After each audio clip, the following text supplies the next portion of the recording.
Good morning. Good morning now.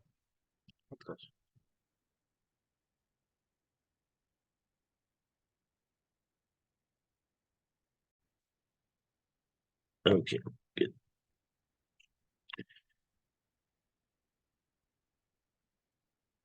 So,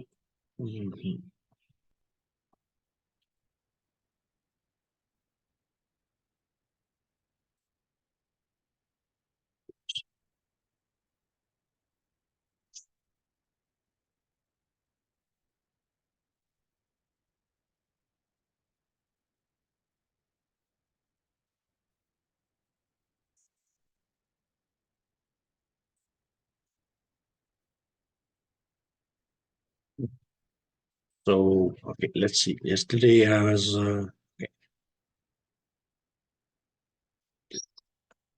shit. Here we go. So something that I would like to show you guys yesterday, but okay, we can always forget it now. So whatever you see in red is the skeleton.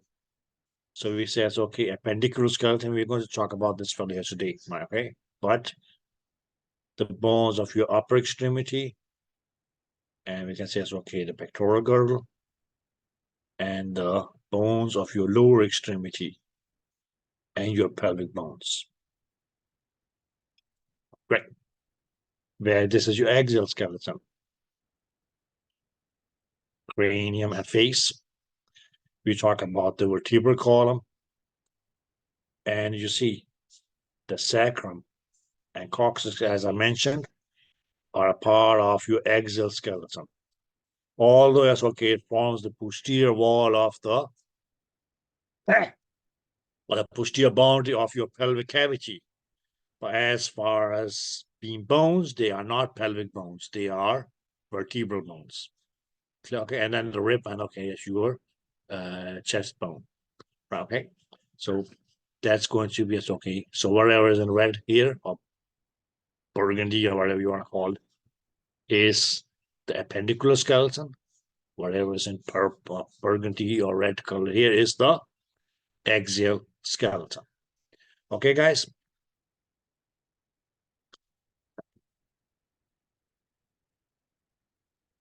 So, well, okay, yes, as we talked about yesterday, yes, okay, your four sinuses, the frontal sinuses, the ethmoidal sinuses, okay, the sphenoidal sinus is going to be okay, the sphenoid bone, and then we have the maxillary sinus, okay. But you guys just need to remember the names of them.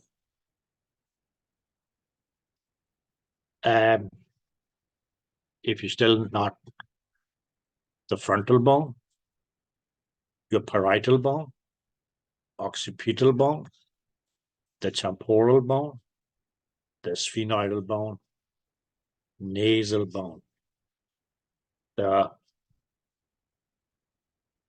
zygomatic bone, the maxilla, and the mandible. Okay, and here we can say it's okay, is the ethmoidal bone, and behind that is going to be your sphenoidal bone. Oh, are these pictures available on the little slides on Brightspace so we can print them? No, these are, if you guys want, I can send them to you, but it's pretty much the same pictures as you have in your book. So you just okay the picture in your book, which are available on Brightspace, or use your textbook. Okay, thanks. Okay. So here, this is me as okay. There's a sagittal or lateral view of the skull being cut in the sagittal section. Okay, around the sagittal plane. So your frontal bone, the parietal bone, the temporal bone, the sphenoidal bone. Clear, okay, and the occipital bone, or transverse frontal bone. This is going to be your parietal bone. Then this will be the temporal bone. The sphenoidal bone, I mean, it's okay, it's lateral, it's okay.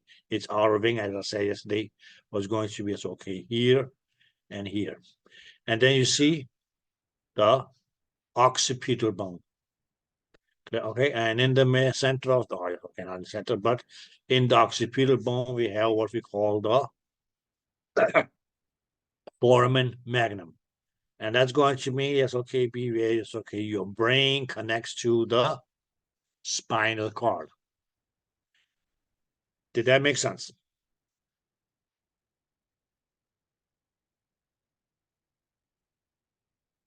Okay, the dipleuria, yes, compact bone, and in between, spongy bone. Okay, guys, let me just do one thing first. I think we need to activate this so you guys will be able to hear. Now, this may become a little bit graphic, but at least it's worth watching. So,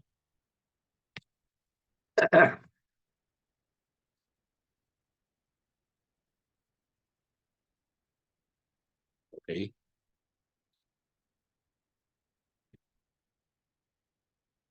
The human skull is made up of 8 cranial bones that surround and protect the brain, and 14 facial bones that form the underlying structure of the face and support for the teeth.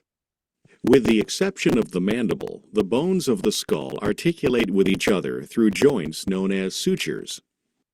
Throughout the skull, holes known as foramina serve as passageways for blood vessels and nerves.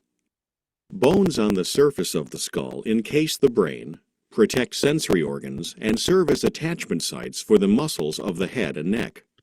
These bones include the occipital bone, parietal bones, temporal bones, and the frontal bone, as well as the nasal bones, the zygomatic bones, the maxilla, and the mandible.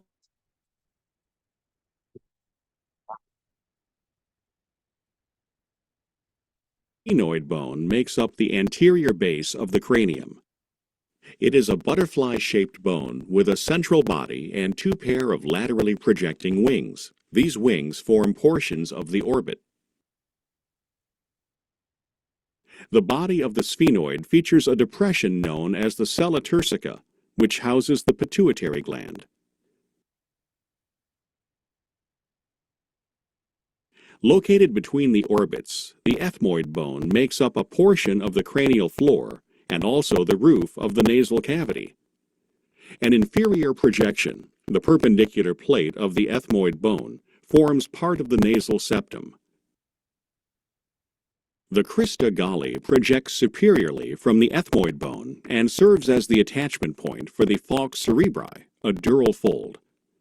Extending laterally from the crista galli is the cribriform plate, a perforated area through which the olfactory nerves pass. The 2 L-shaped palatine bones form the posterior third of the hard palate, part of the nasal cavity, and a portion of the orbit. The small, thin lacrimal bones make up the anterior portion of the medial wall of each orbit. A groove known as the lacrimal groove helps to form the nasolacrimal canal, which contains a duct that allows tears to travel to the nasal cavity. The vomer is an elongated, plow-shaped bone that forms the inferior and posterior part of the nasal septum. The internal and external skull bones articulate precisely, forming an intricate structure perfectly suited to its functions.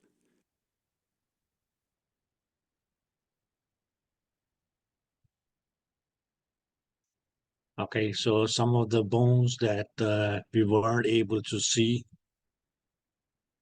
off the surface anatomy, but yeah. Let me just try to access this.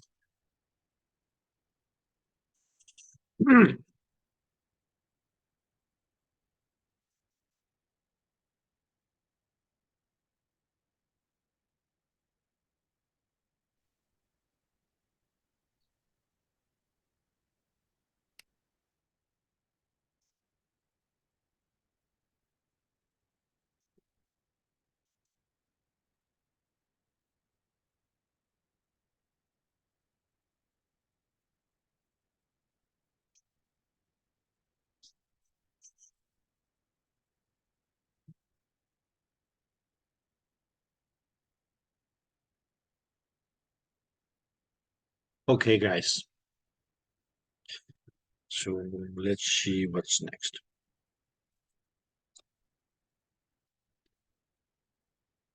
The vertebral column.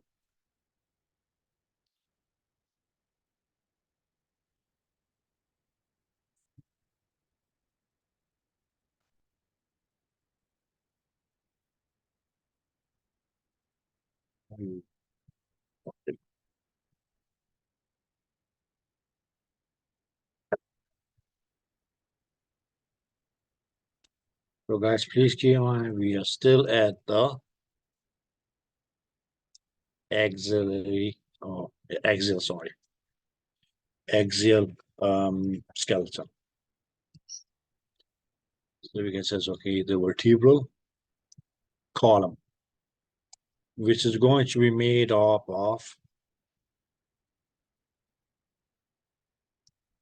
vertebrae. Okay. Now, the vertebral column we could divide into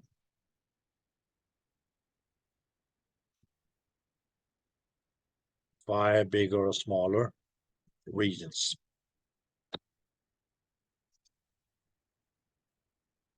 First is cervical.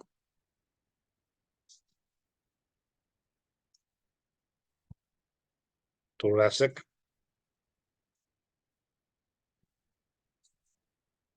Lumbar.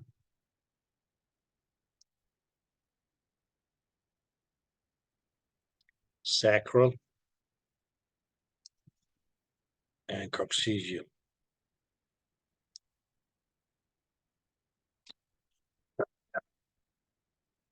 Right, okay. Now, as far as the numbers of vertebrae are concerned, in the cervical, it's going to be 7 vertebrae. Your thoracic, 12. Lumbar, 5. Sacral, 5. And we can mean just say F, which mainly means that these will be fused together. And coccygeal, 4 to 5. And of course, they are going to be fused together. Okay. So when we said that they were fused together,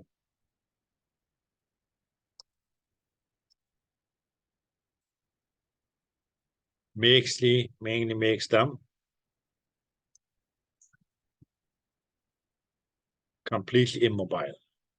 But these joints here are going to be completely immobile. Okay, because they fuse together to become we can say more of a bony plate. Whereas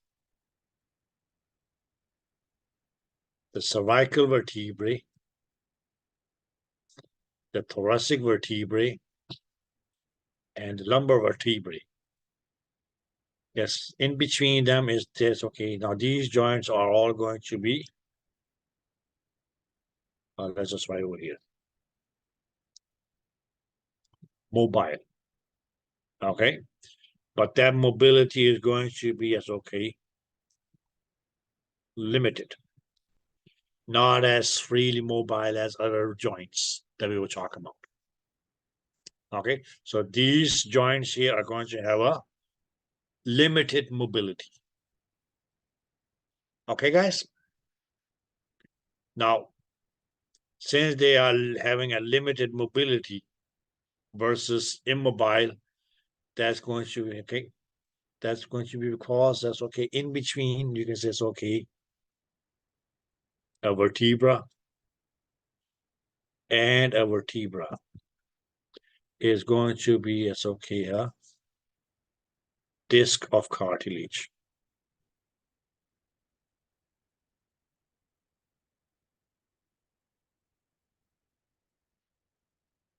And that disc of cartilage is actually just okay what we call the intervertebral disc.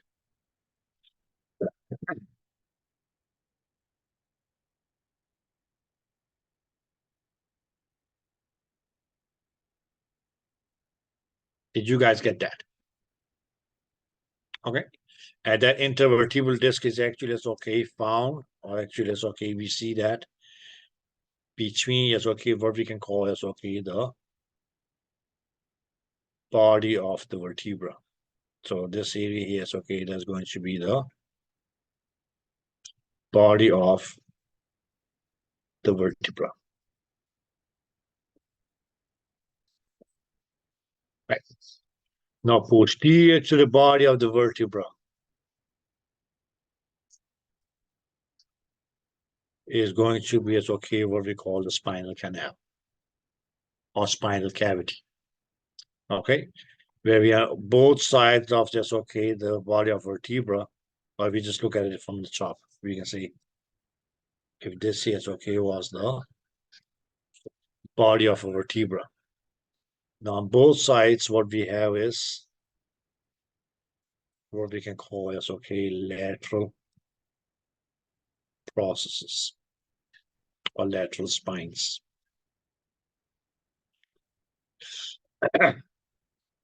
There's going to be as okay a structure that we call, or let's just do it this way, that they call the lamina, and at the back is going to be as okay the posterior process, and from this posterior process in many cases okay you have a vertebral spine or spinous process. So what do you see here? This actually is okay forms the canal. Okay, now on top of this area here, that's where we have the intervertebral disc, and above that is going to be another vertebra. Okay, and in this is going to be as okay running your spinal cord, and it's going to give off nerves at each intervertebral level. That's how it's okay we have spinal nerves.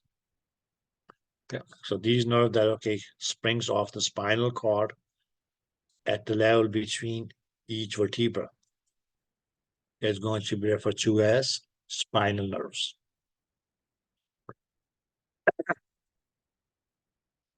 Yep. Okay. So if you say yes, okay. What are the This, spinal nerves called? pardon me, What were the spinal nerves called? they're called spinal nerves. The spinal nerves. I'm sorry. Okay. Okay, okay, why do we call them spinal nerves? Because they spring off, or maybe that's okay, come off from the spinal cord.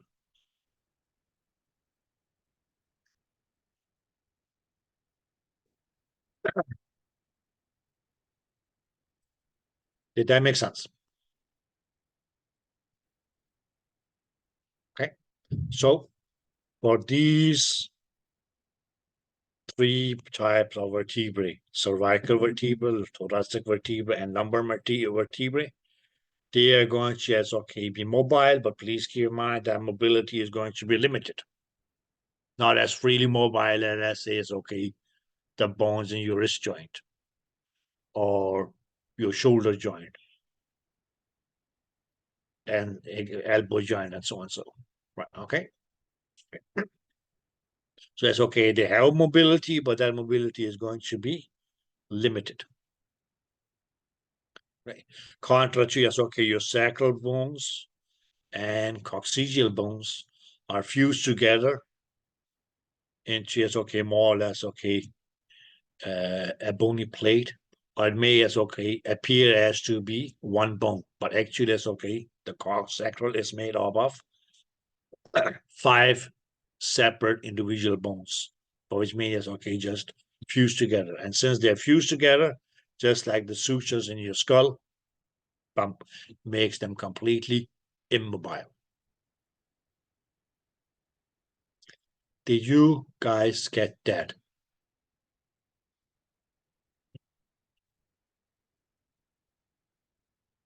Okay. So right now it's okay. This means it's okay. We just for instance, okay, looked at a vertebra from above.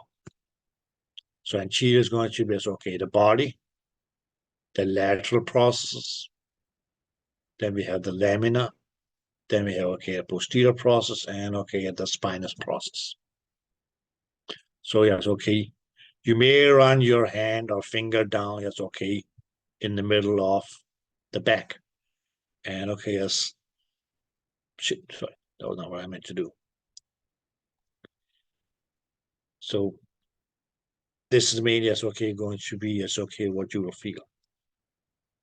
The spinous processes.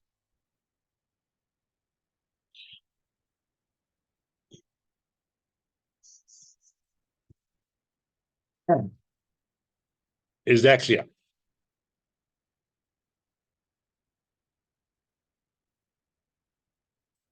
Now, guys, just one little thing about our. So you guys good about the numbers? 7, 12, 5, 5, 4, 5. Did you say that the coccygeal, is that fused together? Yes. That one Those is are made, it's okay, just 5 or 5 small bones. And they are also fused together. So when they're fused together, that means it's okay, just make them completely immobile. Okay, thank you. No problem there. Okay. But please keep in mind, guys, I said fused together just like the bones in the skull. But the fused bones of the sacrum, the fused bones of your, how we can say it's okay, the joints between the bones of the sacrum, the joints between the bones of your coccyx are not going to be called sutures. The word sutures is only and only used for the bones of the skull and face. Is that clear? Okay. But what they have in similarity, or what they have similar, is that they are fused together to mean is okay, make them completely immobile.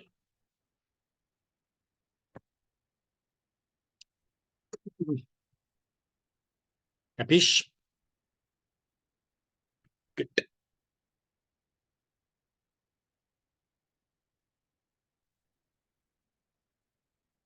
Okay, so you guys good upon the numbers?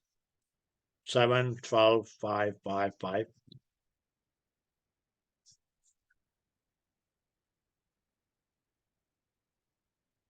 Clear, okay. Because then you can say it's okay. You have yes, okay, let's say cervical nerves. You have thoracic nerves. You have lumbar nerves. Clear, okay. And those nerves, I mean, it's okay, going to be labeled in accordance to the space. So let's say it's okay, we had, for instance, C3, C4. The nerves that come out in between here is going to be nerve C3. What comes out between, let's say it's okay, C3, now C4, and C5 is going to be C4. Third cervical nerve, fourth cervical nerve, and so on. Okay. So were, yes, okay, your vertebrae. Now let's do it this way. We says, okay, we had the cervical vertebrae. And they are labeled from C1 to C7. Because we had a total of 7 vertebrae. Your thoracic vertebrae. Now we had a total of 12.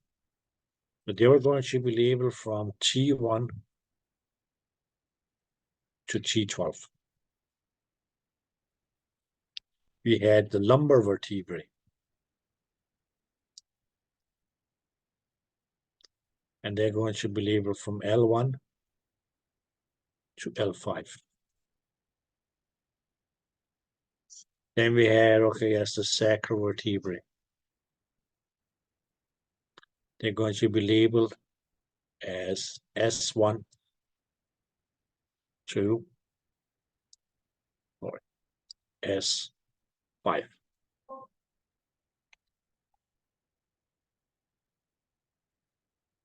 And the coccygia, that's okay, we don't label. Oopsie. Okay. So that's that. Now just a little bit about, yes, okay, our cervical vertebrae.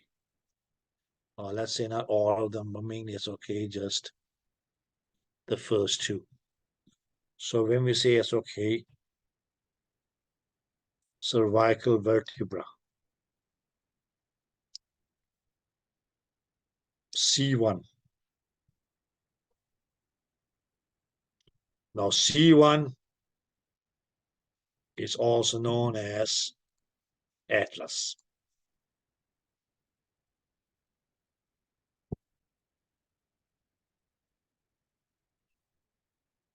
Or we can mean say, okay, that the first cervical vertebra is also known as atlas. Whereas the second cervical vertebra, C2, is also known as axis.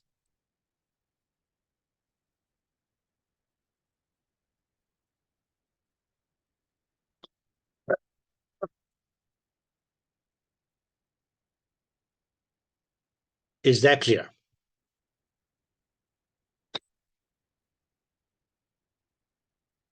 Right, okay. So why would they call the first cervical vertebra atlas?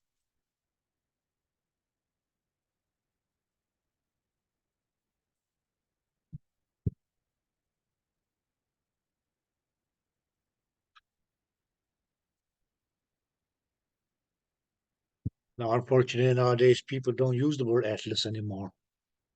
It's Google Maps. But what is an atlas?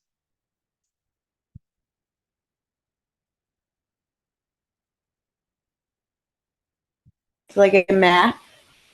A map of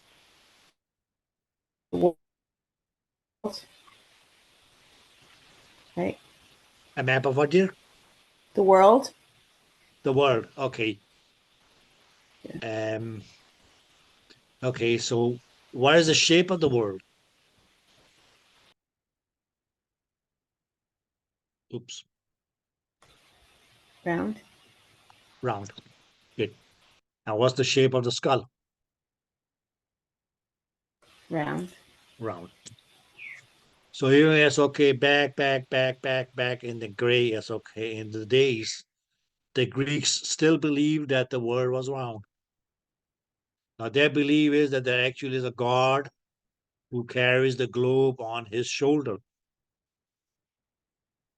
And that name of that god was Atlas. So the first cervical vertebra, that's actually going to be the vertebra on top of which your skull is resting, right? Okay, and the other vertebra just comes underneath that one. So that's why they call it the atlas. And later on, yes, okay, they introduced the word atlas for a book of, yes, okay, maps, mountain ranges, climate ranges, this and that, distribution of the world. Later on, as okay, the word atlas became as okay, any diagrammatic presentation of anything. So you could buy an atlas of anatomy, for instance. you can buy, okay, as a medical atlas, which means, okay, just images of different, yes, okay, medical conditions, procedures, whatever. So yes, okay, the word atlas means, yes, okay, that ended up, yes, okay, used for a book that contains a lot of pictures representing what things would look like. Clear? So then other name for C1, the first cervical vertebra, is atlas. Another name for your sorry, second cervical vertebra, or C2, is axis. Clear? Okay. Did you guys get that? Question. No. No? Yes. Oh. Oh. Can you go back to the slide real quick? I didn't get everything down. I just want to make sure I have it in my notes real quick, please. Okay, no problem there. So here.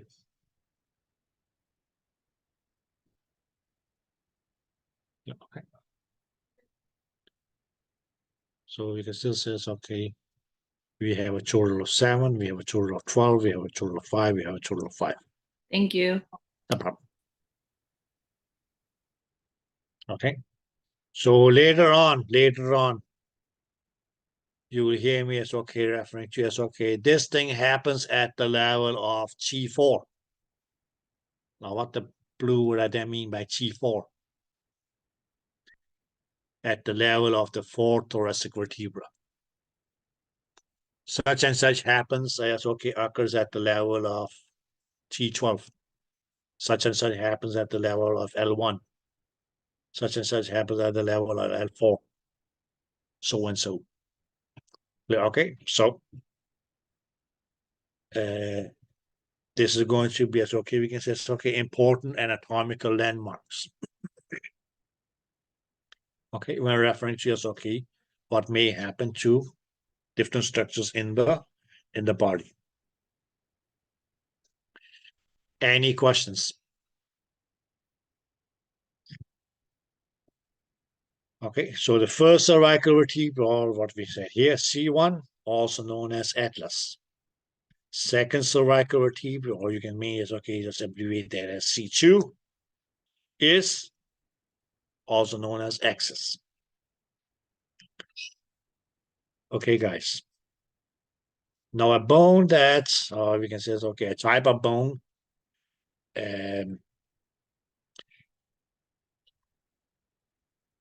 which we will talk about now, is going to be as okay, the ribs. Okay, now what we have is there's a total of 24 ribs.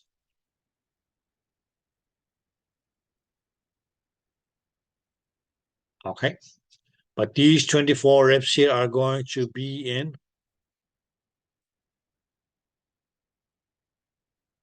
12 pairs.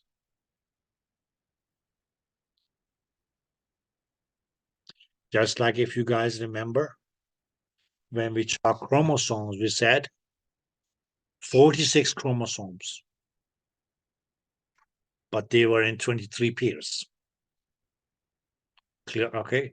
You may say, yes, okay, I have 300 shoes. Clear? Okay. I'm not going to comment and say, okay, yes, I got a 300 shoes. That's okay. Some of the pairs are missing. Okay. But if you say I have 300 shoes, that means, yes, okay, mean that you have 150 pairs. Did that make sense? Okay. So not 24 pairs. If somebody says I have 24 pairs of ribs, I may send you to a museum and say, okay, you may be belonging from the ages of the dinosaurs. Okay. So 24 ribs, or more correctly, 12 pairs. Okay. Did you guys get that? Okay. So we have Irish have 12 ribs on one side, 12 ribs on the other side.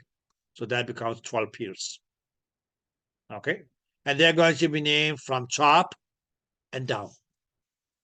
So your first rib at the top is going to be as okay, the first rib, then second rib, then third rib, then fourth rib. Okay. As you go from top and down, you can make as okay, count your ribs. Did you guys get that? Good. Now, guys, we can take any rib. Let's say it's okay that we have a rib here. Just on one side, okay? So this is one rib. We can say it's okay, this is another rib.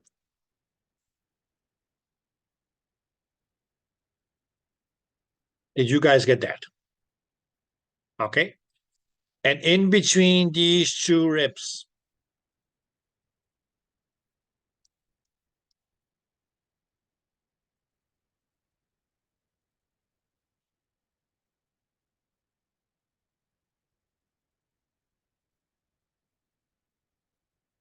ribs is a space.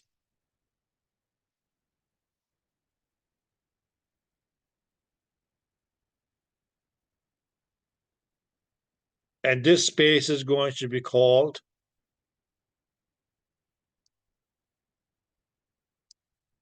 that's mainly going to be made up of what we can call in between, which is inter.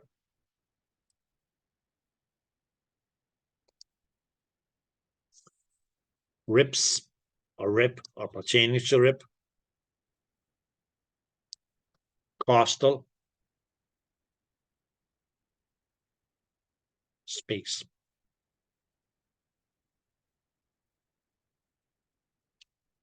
Yeah, okay, but we can mainly say it's okay. We may have okay as a rib which is above or superior, and a rib which is below or inferior. But the space in between two ribs, one above and one below,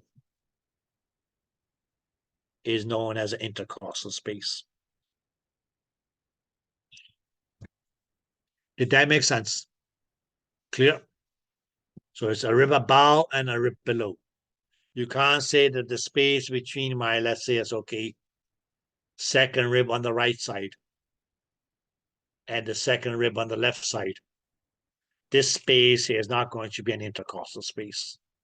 It got to be a rib above and a rib below. Did that make sense? Clear? Okay. And don't do it now, but it's okay. If you get time, you can actually, it's okay, feel your ribs. It's going to feel like your knuckles. And in between the ribs is going to be the intercostal space. So you can make this, okay, rib above, rib below, intercostal space. Rib above, rib below, intercostal space. Did you guys get that? I have a question.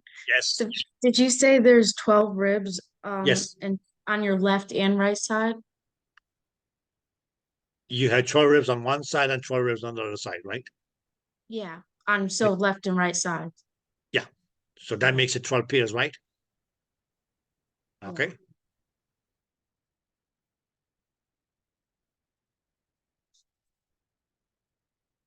Okay. So 12, 12, 24. Okay. But say that's okay on the right side, that's okay. There's going to be as okay an equal or similar rib on the left side. That makes it appear. Did you guys get that? Now, why in the blue is it that I'm bugging so much about this intercostal space? A lot of you guys are going to be using this intercostal space as a window to scan the heart. So while the intercostal space is important, Jesus. Okay. Not just that. We also going to, yes, okay, mention, yes, okay. Because we could say, okay, this was an intercostal space, right? Okay, okay. The space, okay, why are you doing this to me? Okay, the space is okay in between two ribs. Now, if we just said that this rib here was okay, let's see, rib number 3, and this rib here was rib number 4. Then this space between these two ribs here was going to be the third intercostal space. We can say, it's okay, lower to rib number 4. We then have, okay, let's say it's okay, rib number 5. So then this space here between rib 4 and 5 would be the fourth intercostal space. Clear? Okay. You may say, okay, well, what about this up here? That's okay. This was the second rib. Okay. Then this is going to be your second intercostal space.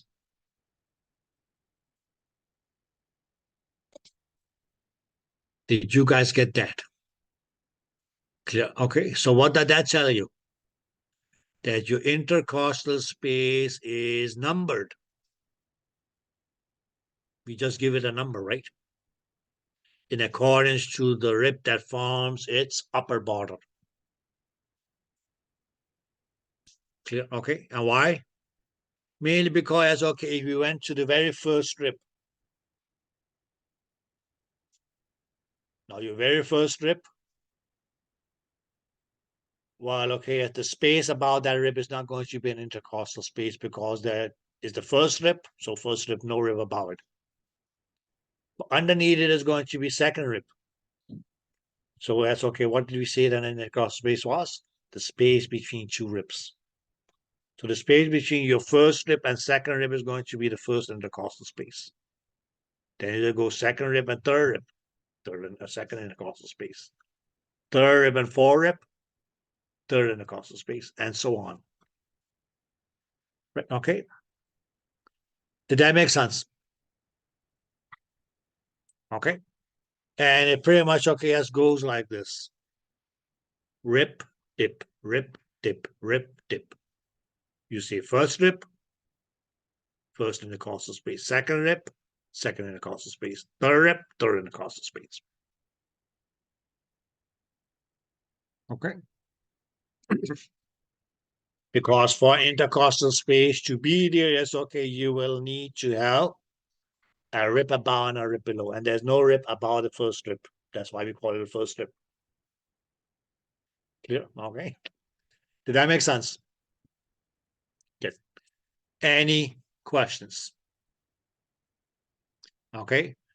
So at different points, yes, okay, you may again hear me referring to intercostal spaces. Okay, especially it's okay when we start talking about, sorry, the anatomy of the heart. Okay, guys?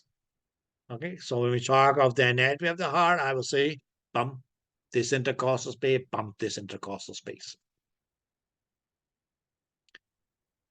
Okay, so has anybody any doubt about what an intercostal space is?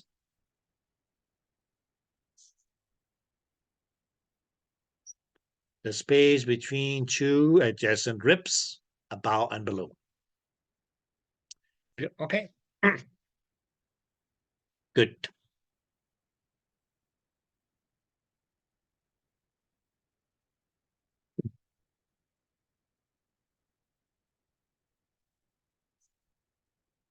See. Now we can say it's okay, the ribs. We can classify them. Now we said, okay, there was a total of 12 pairs. Okay, and what we mean by is okay being in pairs is okay here. The pair is one pair is on the right and left. The 12 pairs. So 12 ribs on the right, 12 ribs on the left. Okay. Now, whichever side you take is going to be the same distribution. And we can mean that's okay. Divide the ribs into two kinds of ribs. One is what we can call, yes, okay, the true ribs.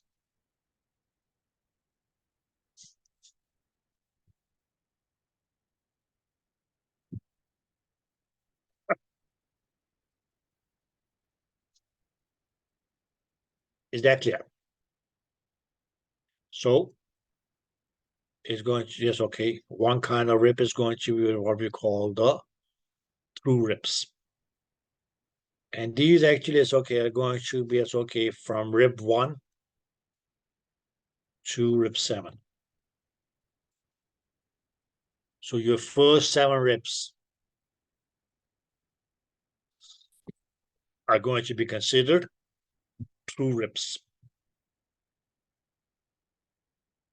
Now these 7 pairs of ribs may also be referred to as vertebral sternal ribs.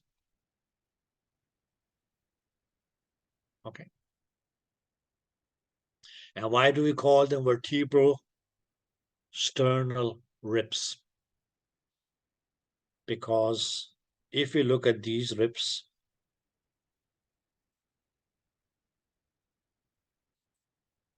they go directly from, yes, okay, the vertebrae behind and attach onto the sternum in front. So this is pretty much okay as how they run. From the vertebra to the sternum. Sternum, as me, is going to be your chest bone. We'll talk about him in just a little bit. Okay? But we mean is okay, call them vertebral sternal ribs because they run directly down, yes, okay, from the vertebral in the back to the sternum in front.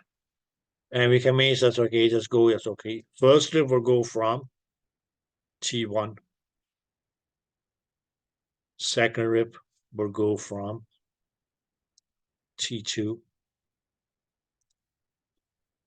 So that's okay, it goes from the vertebra and the back and comes to the sternum in the front. And maybe that's okay, circles around like this and makes the thoracic cage. So that space that we have in between the thoracic vertebrae at the back, the ribs, and the sternum, that cavity or space is called the thoracic cavity. That's fine, Brianna. He is allowed your turn too. Okay, did that make sense? Clear? Okay. So that was your true ribs. Now we can mainly say yes, okay, the remains next. Okay, so okay. Let's see.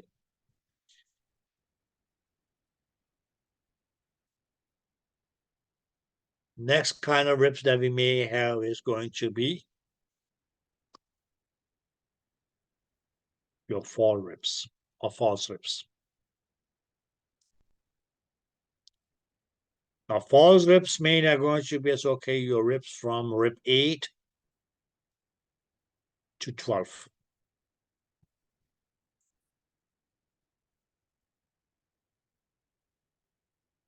Okay, so from rib 8 9, 10, 11, 12 are all going to be as okay what we call the false ribs. Okay. But your false ribs can actually as okay be subdivided into two subtypes. Where one is going to be as okay from 8 to 10.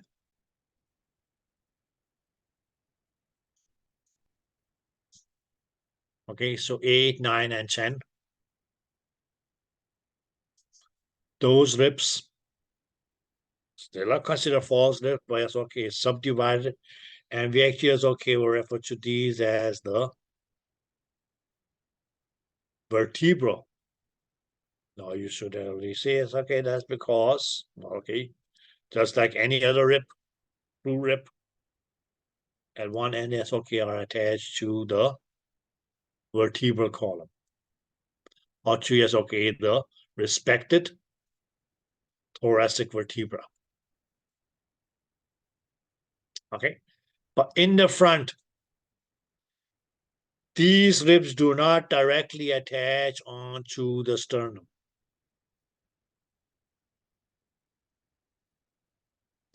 Or may actually is okay attach to the cartilage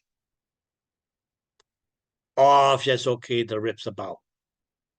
And due to that, that's why we call them as okay vertebral chondral ribs. So we can say okay at the back, these rib, if you take one rib for instance, okay, at the back is okay we have a vertebra, the rib attached to the vertebra. Okay, but when it merges the head, it's not going to just okay get directly attached to the sternum, but rather yes okay is going to be yes okay attached to the cartilage of the ribs above. So meaning yes okay the 6th and 7th rib here. Okay, are going to yes okay receive yes okay cartilage from the 8, 9, and 10 ribs. Okay, so since they don't directly attach to the sternum, but rather okay through cartilage of yes okay to cartilage of the above ribs. That's why we call them vertebral chondral ribs. Whereas the last two ribs, which are still yes okay false ribs, but it means yes okay just happens to be 11 and 12. They are what we will call the floating ribs.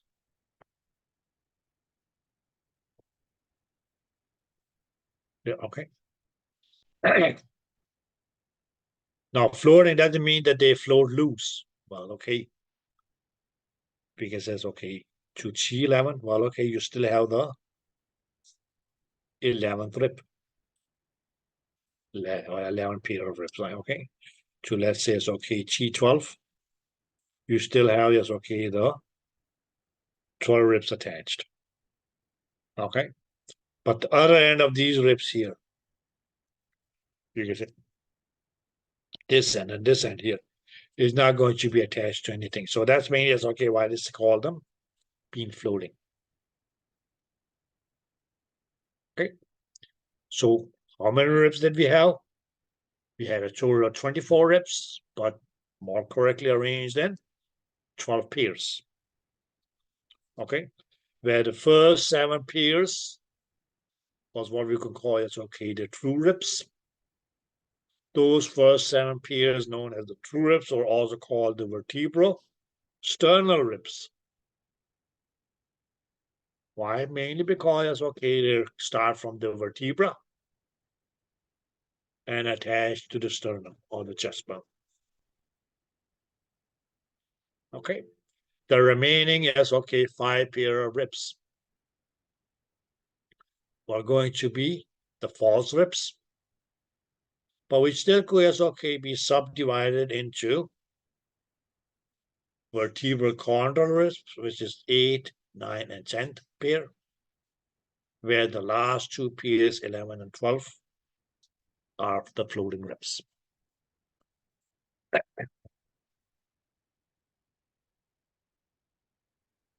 Did you guys get that?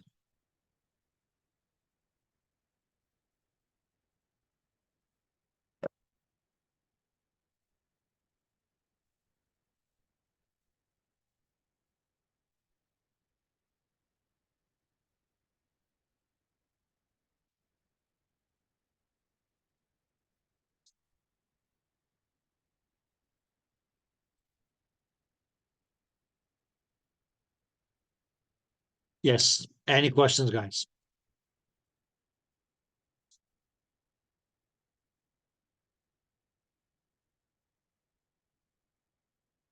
Are you able to just put that back up really quick? I was just that You were just picture back up. picking up. Okay, no problem. Can Thanks. you repeat what you said real quick about the cartilage for the false ribs 8 through 10, the vertebral? Okay, listen there. We can put it this way. Let's say we had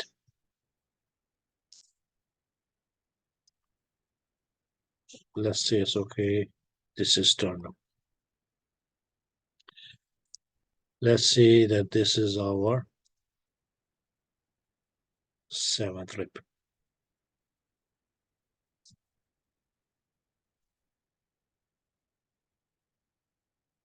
Okay.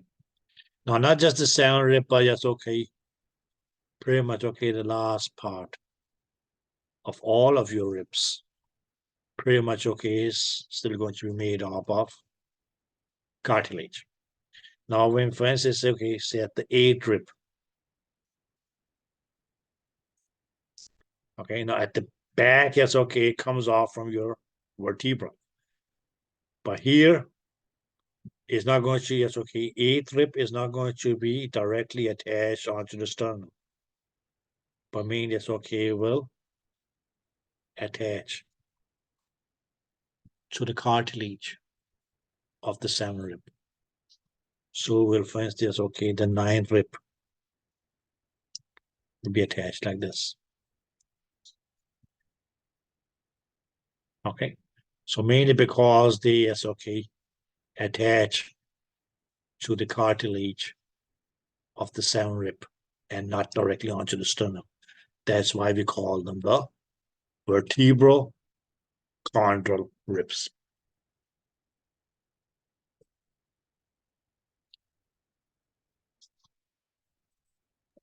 Okay, that makes sense. Thank you.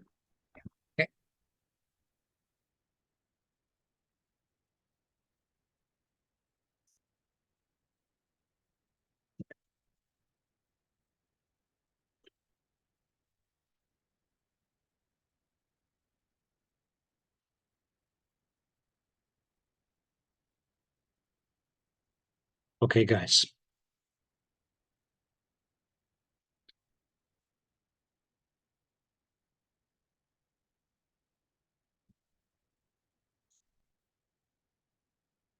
Now, my favorite bone.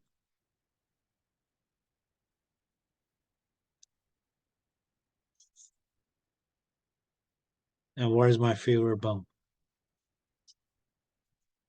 The chest bone.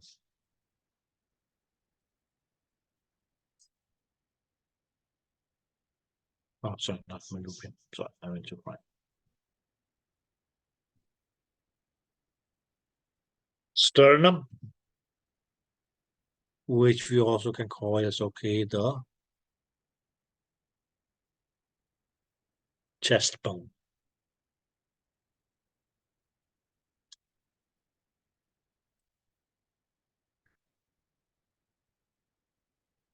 Yeah, okay. Now, anatomically, it's okay. Where, I'm sorry, guys. Where do we have the chest bone? Right here. is the chest bone. Clip. Chest bone is what you can call it in English. In medical term, we call it the sternum. Okay, so sternum is going to be the name of the bone. Sternal, pertaining to the sternum, right? Okay. Did that make sense? Good.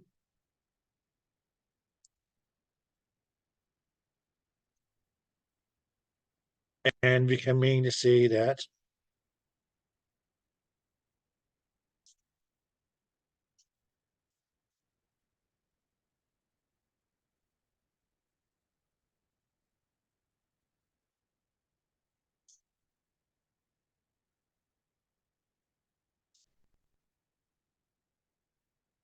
this here is going to be the sternum.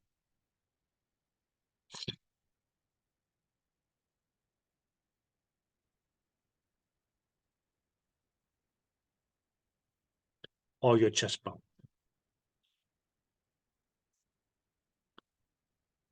Did you guys get that? Now, guys, with that said,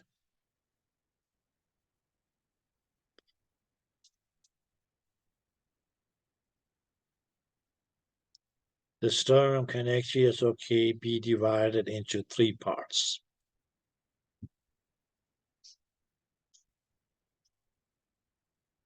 Now, this whole thing here is okay, was the sternum. But if we look at it, it actually is okay, can be divided into 3 parts. So we have this red part here. And that's going to be as okay, what we'll call the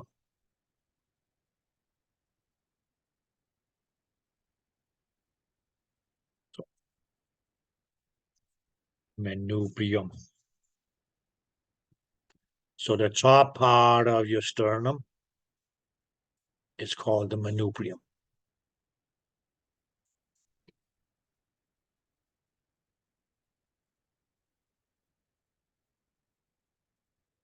This part here is mean as okay, that's going to be the body of the sternum.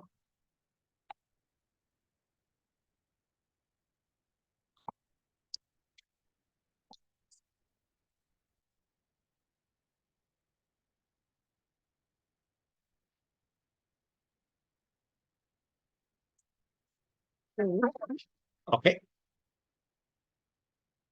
And this bottom part here is going to be as okay, what we are like call it okay, the some people call it the xiphoid process.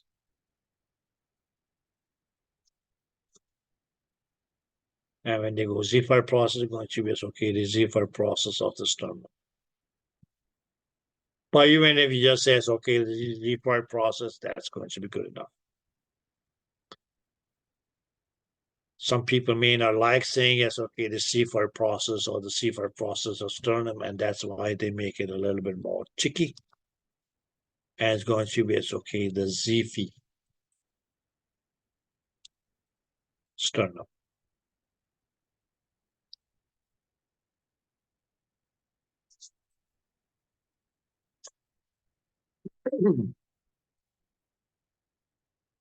Did you guys get that? How do you spell it? XYPHOID, if you spell xiphoid, or if you just want to spell it's XYPHI, and then sternum.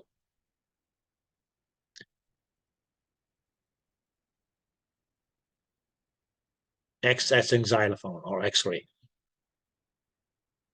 XIPHOID. Xiphoid, or just XYPHI. Xiphi. Thank you. No problem there. So that was your sternum. That was my favorite bone. Do you think it's that simple? Nope. There's more to it. And that's what it makes my favorite bone.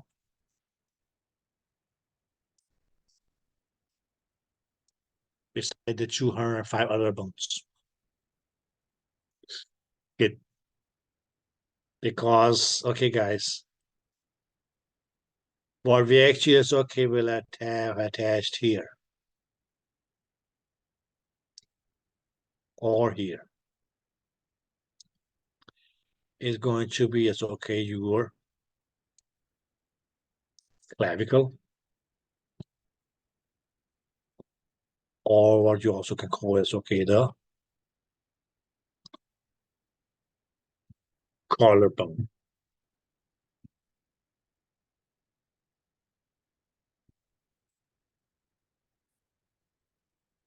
Yeah, okay. And pretty much, oh, shit, no, that one up. To do. Pretty much okay, yes. Below this, right here. Or here is going to be as okay, your first rib.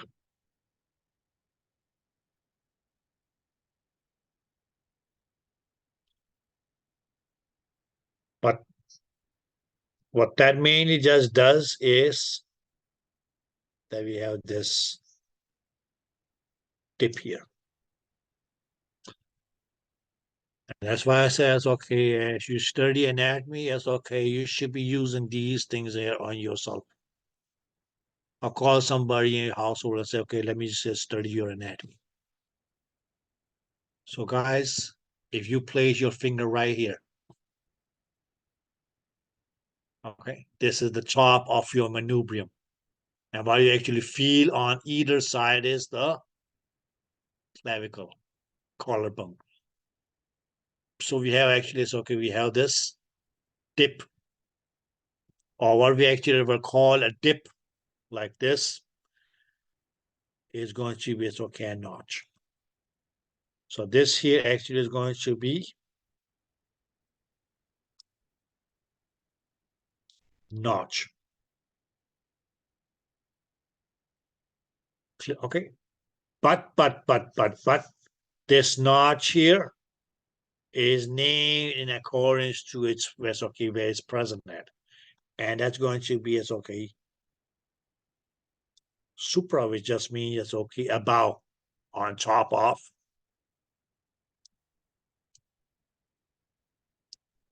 Sternal, pertaining to the sternal. So on the subsurface of your manubrium, you may as okay will feel this notch here, which actually as okay became a notch because on either side, that's okay, you have the collarbones attached. Okay. Otherwise, had it not been for the collarbones, well, okay, this notch mainly is okay, we just had looked. We can say it's okay. Not more like this. But the collarbones on each side make the notch feel or appear deeper.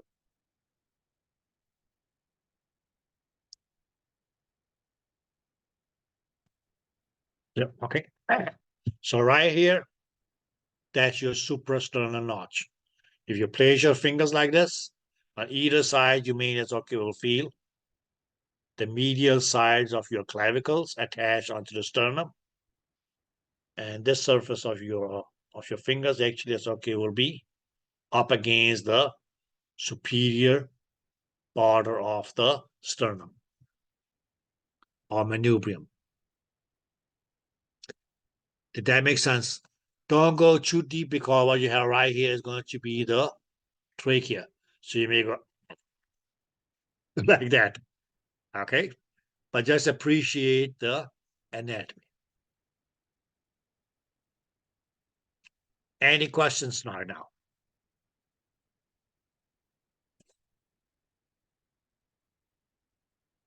Okay. Do you think that was it? No.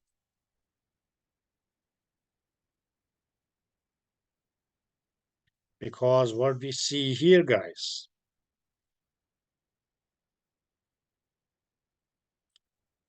and this fellow is an important fellow. We can mainly say it's okay between the manubrium of the sternum and the body of the sternum. That's where you actually, it's okay. Now this man is going to be feeling as a slight bony ridge.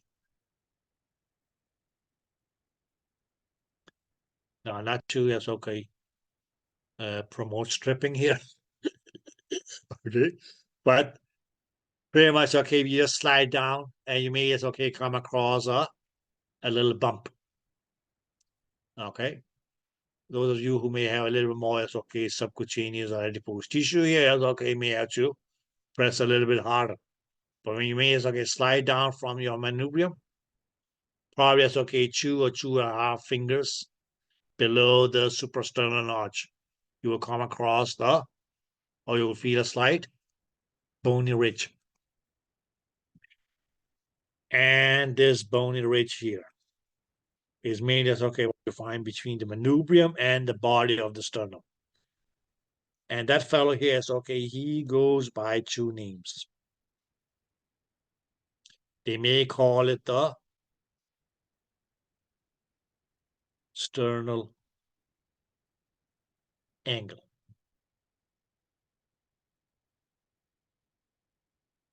Okay. So it may be known as the, sternal angle. Some people even as okay call it the angle of Louis.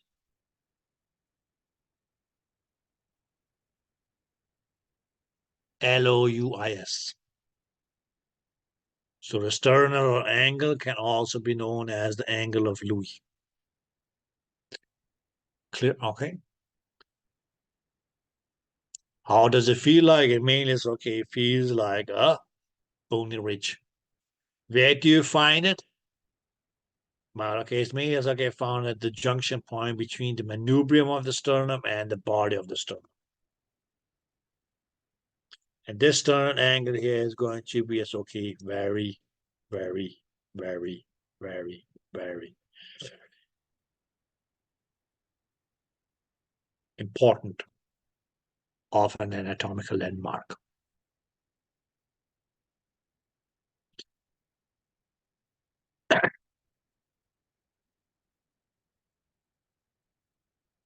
And one thing is that, okay, yes, what do we have on either side? So this sternal angle here, or angle of Louis, that's going to be as okay, where your second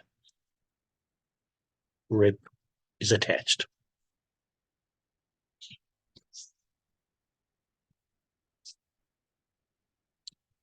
Did you guys get that?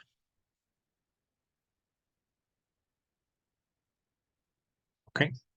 Now, guys, just to be honest, it is going to be as okay, quite difficult to as okay feel or locate the first rib. So maybe as okay, if somebody as okay wants to as okay count on the intercostal spaces, the easiest way would be locate the sternal angle, and on either side of that is going to be as okay, you will feel your second rib, and then you just go rib, dip, then there's going to be as okay another rib, which is then going to be as okay the third rib. So this is going to be your second intercostal space, third intercostal space. You go in that step, okay. Fourth rib, so that will be as okay, fourth intercostal space, and so on.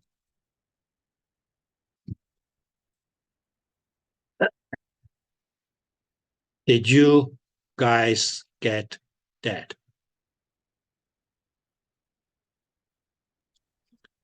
So the sternal angle important because that is where your second ribs is attached on either side.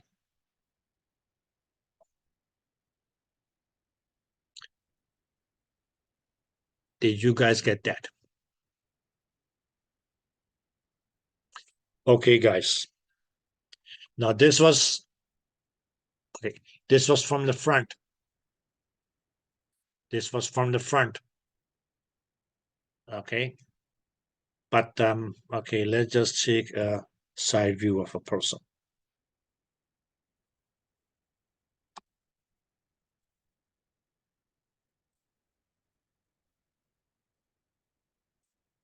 So if we say,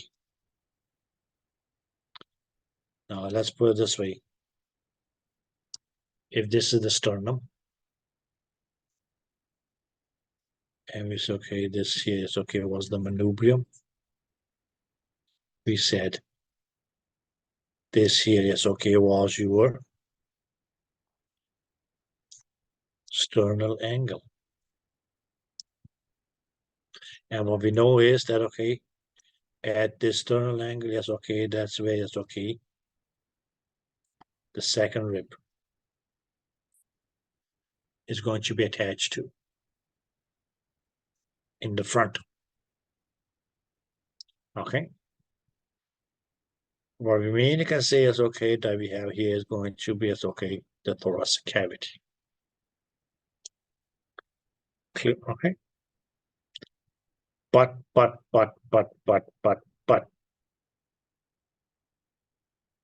here at the back, and we can mean this is okay. Let's do it this way. At this level here, a straight transverse line that at the anterior side, anterior is okay, go through the second, or go through the sternal angle or the anterior attachment of your second rib.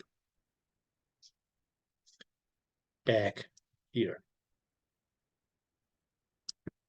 is going to be at the thoracic vertebra. T4.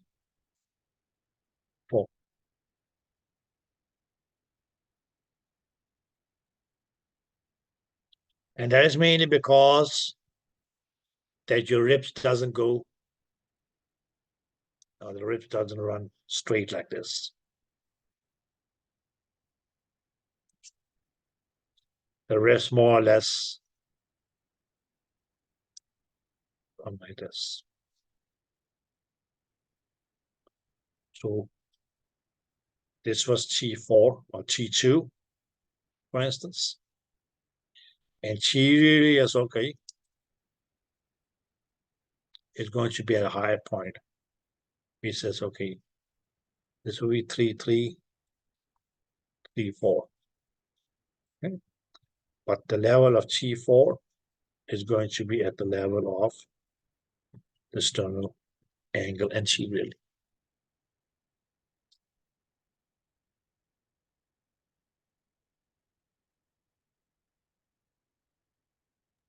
Can you just repeat what you just said, how it would look in the back? What do you mean by look at the back?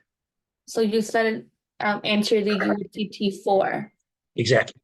So what anterior is going to be is okay, your sternal angle, right? Yes. Clear? Okay. Yeah. Okay. Now, this here is a transverse line. Meaning that's okay, go straight from the sternal angle all the way to the back. But it's going to come across not the second or thoracic vertebra, but the fourth thoracic vertebra or T4. Okay. And as I said was, okay, now some people say, okay, well, doesn't the second rib attach here? Yes, it does. I never questioned that one. But just think, okay, that your ribs don't run straight like this. Your ribs more or less, okay, run down and out like this. So yes, okay, what was T2 here? Which gave us the second rib. Okay, is going to be as okay. And the second rib vein is going to as okay be attached to a point on the sternum, which is going to be as okay below the T2. Actually, as okay is going to run through T4. So that line, that mean is okay, our transverse plane, that mean is okay, runs through the sternal angle. If you carry on, at the back, we will come across T4.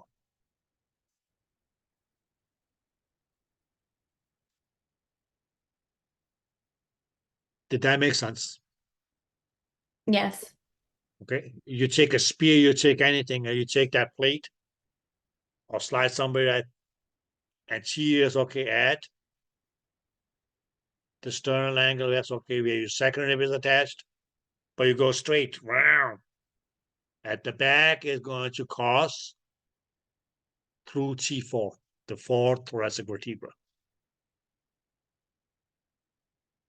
Which means that, okay, yes, posterior is okay, my T2 is going to be at a higher point.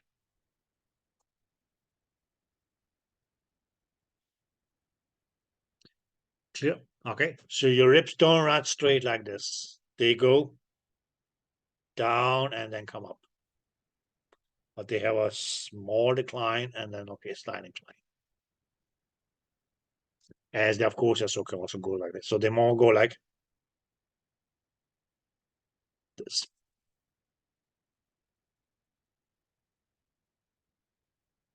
Clear?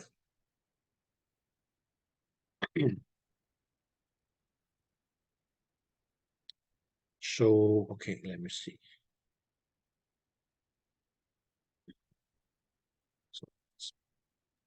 So I have a question. I know you said the second rib was, we just talked about where that was. Where did you say the first one was? Well, okay, the first rib, okay, this, if you look here, and that's why.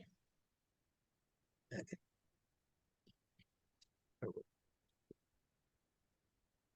Look.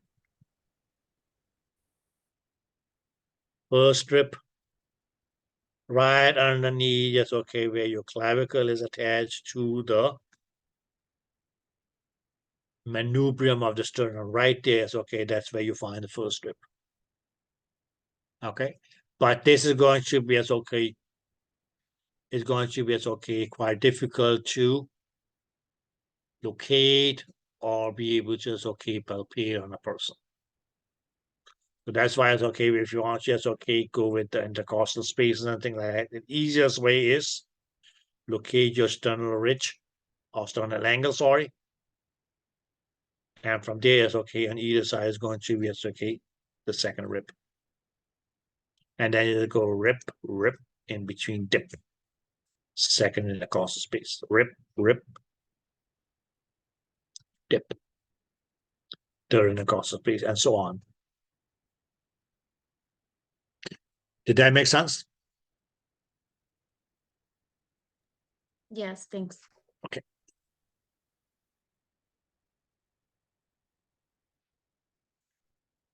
Just look at this picture here, guys. Let me just.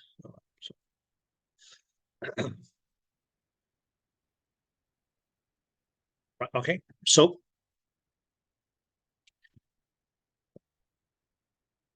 what do we see here now? I mean, that's okay. This is an anterior view, right? Okay, so this fellow here, sorry, is your sternum, the manubrium, the body, and then okay, the xiphoid process. Now here, this is your first thoracic vertebra. So off that comes just okay, your first pair of ribs. Okay, but if you look at it, yes, where the suprasternal notch runs, at the back is going to be right in the space between T4, T2, and T3. Off that comes the second rib, which you see attached onto the sternal angle. By a line going straight from, yes, okay, this sternal angle, where your second rib attaches in the front, is going to run right through T4. Or if you look here, as I said, your ribs doesn't run straight, but they, as they proceed ahead, mean that's okay, goes down a little bit. So T1, which that's okay, from T1, that's okay, comes your first rib, where it attaches to the sternum. Here, second rib, from T2, attached onto the sternum at the sternum notch, or sternum angle, sorry. But if you go straight, that's going to come right across the fourth thoracic vertebra.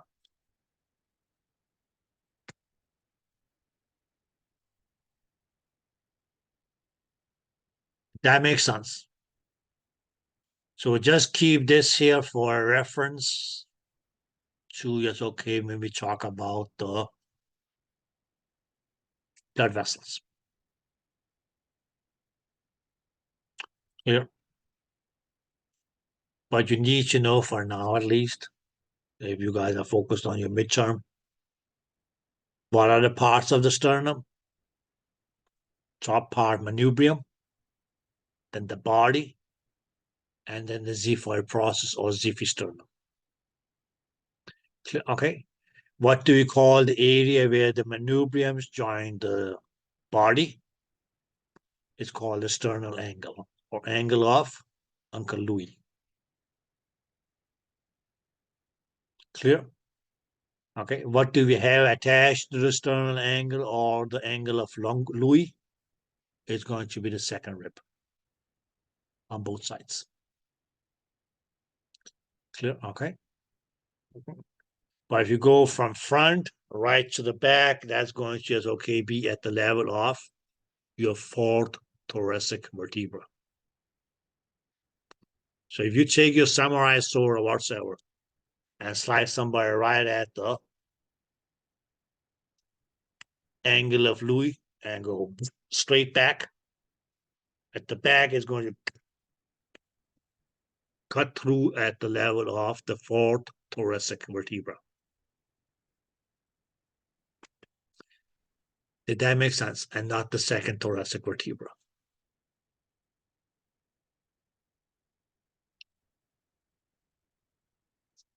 Clear? Okay. On the top part of the manubrium, on either side, do you have the collarbone, or also known as the clavicles, being attached?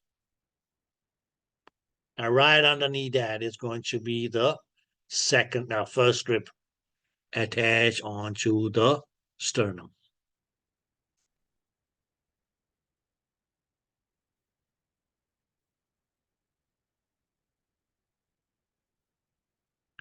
Yep. Any questions?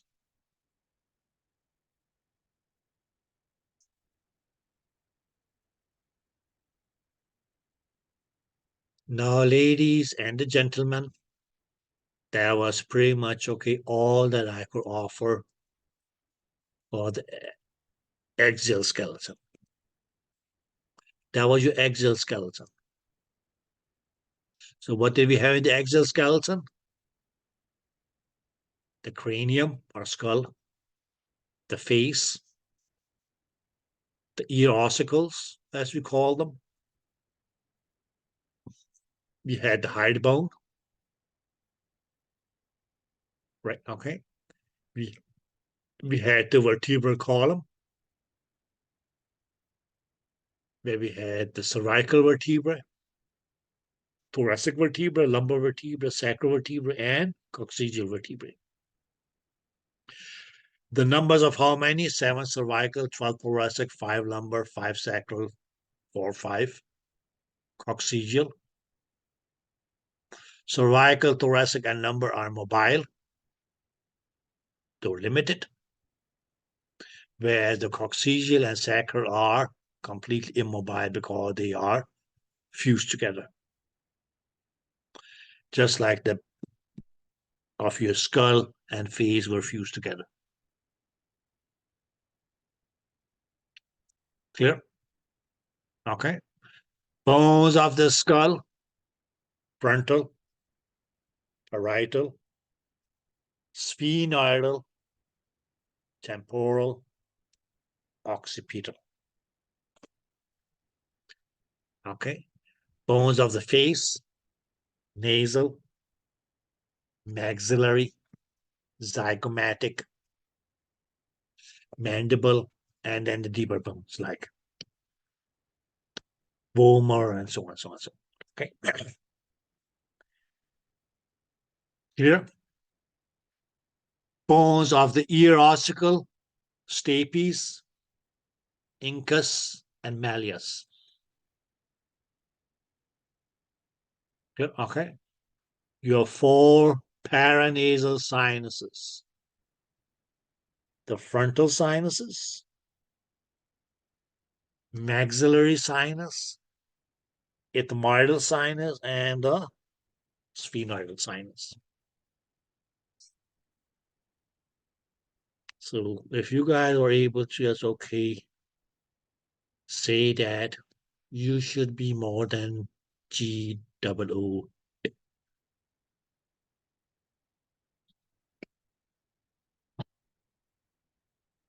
Anything else?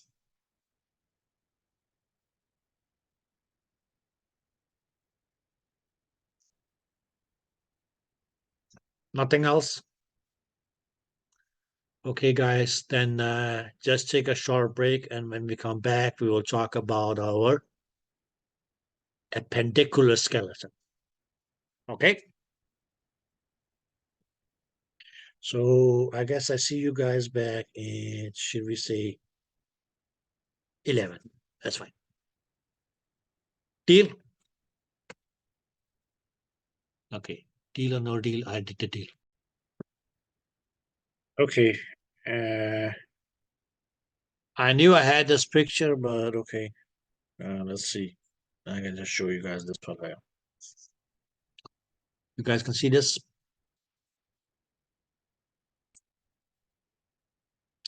So yes, okay, the thoracic thoracic cage. So this fellow here is your sternum, or as we see here, all this is the sternum. This will become your clavicle. This is the first ribs. Okay, so this area here, that's what we call the suprasternal notch. Okay, now you can see it's okay, your first rib and first rib coming off from the first thoracic vertebra, and then moves forward and down and attaches onto your manubrium. This is the second thoracic vertebra, of which comes the second rib, which attaches here at the angle of Louis or sternal angle. But if you go straight back, it's going to come across the fourth thoracic vertebra, because here's your third rib that attaches here.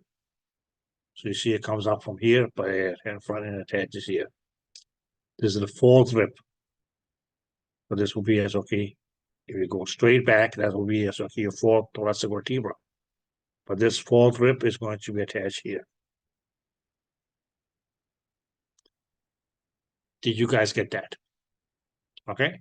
So this was the body of the sternum, and this purple tip here is the xiphoid process.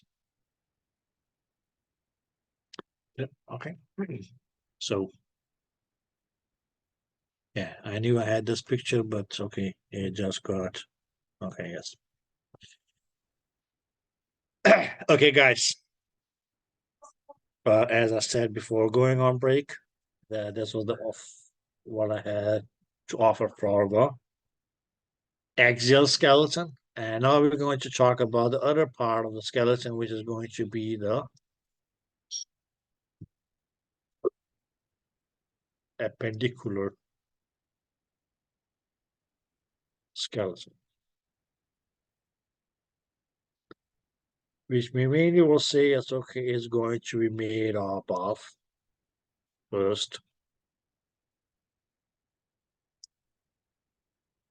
You can say it's okay, bones of the upper. Now some people may call it as okay the extremity. Some people may use the word limb. Yeah, okay. But that mainly as okay goes. I mean, it's okay to be, it's okay, we can call it arm, forearm, hand, and your fingers.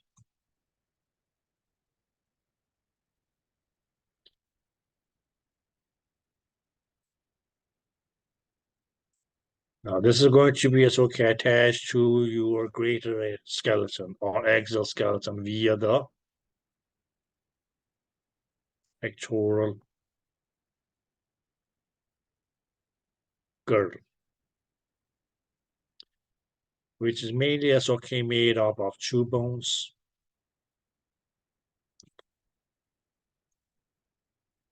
which is the collarbone. Now collarbone is what we technically refer to as the clavicle.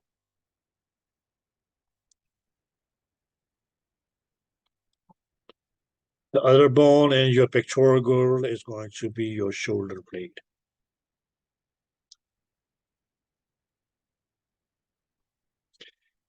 That is going to be called the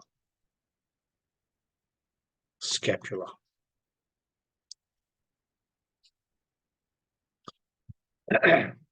Is that clear?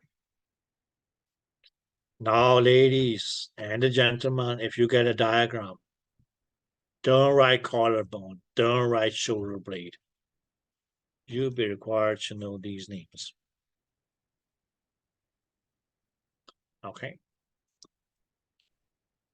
So, collarbone, or rather, clavicle. Scapula, or commonly referred to as the shoulder blade. Did you guys get that? So these two bones are what you can call as okay the pectoral girdle. Okay. And well, okay, those are mainly going to be attached onto your exoskeleton or held in place onto the exoskeleton by bigger or smaller muscles. Did that make sense? Clear? Okay. So, okay, let me see.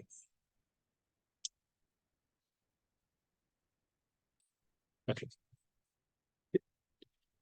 We can just go on and say, yes, okay, what's going to be the other part of your appendicular skeleton is going to be. We can say it's okay, the bones of the lower extremity.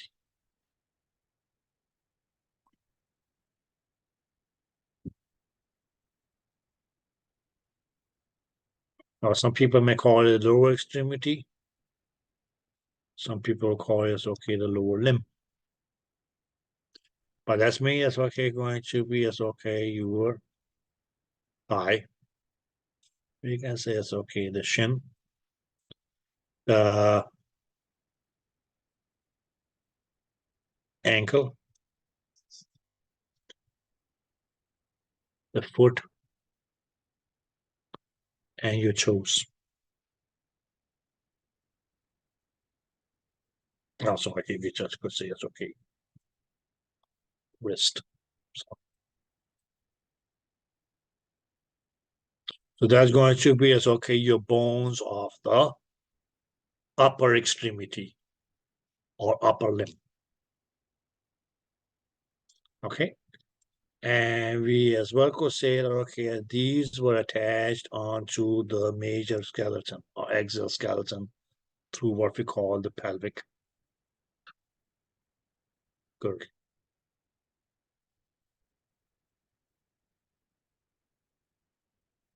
Clear? Okay.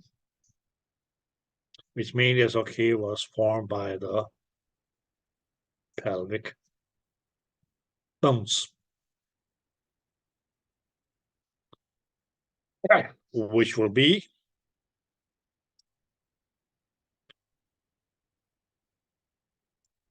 ischium,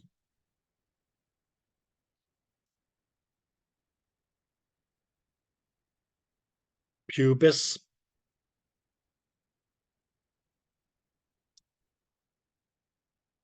and iliac.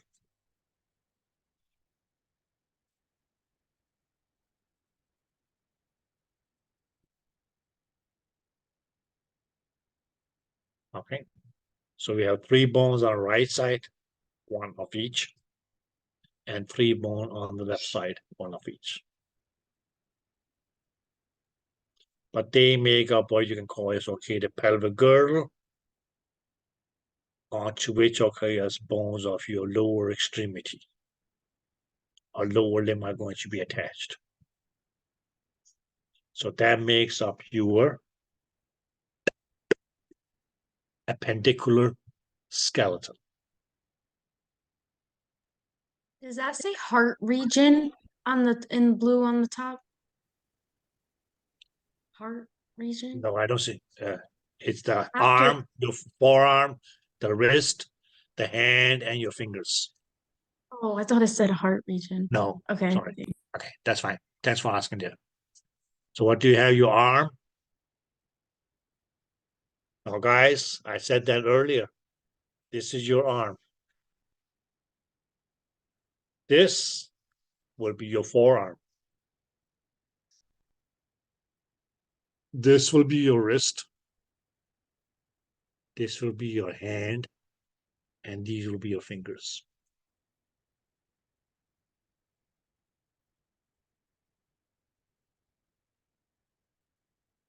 Did that make sense?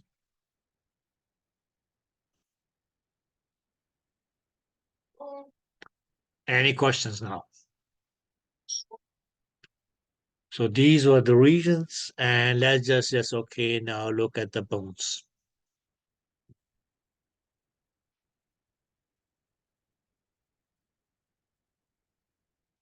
Now, before getting into yes, okay, the names of the bones and so on, so on, so there's going to be yes, okay, a great similarity between the anatomy of the upper limb or your arm and the lower limb, which is going to be your leg. Is that clear? Good. Now, before I get into all this, is there anybody who still don't understand the anatomical position?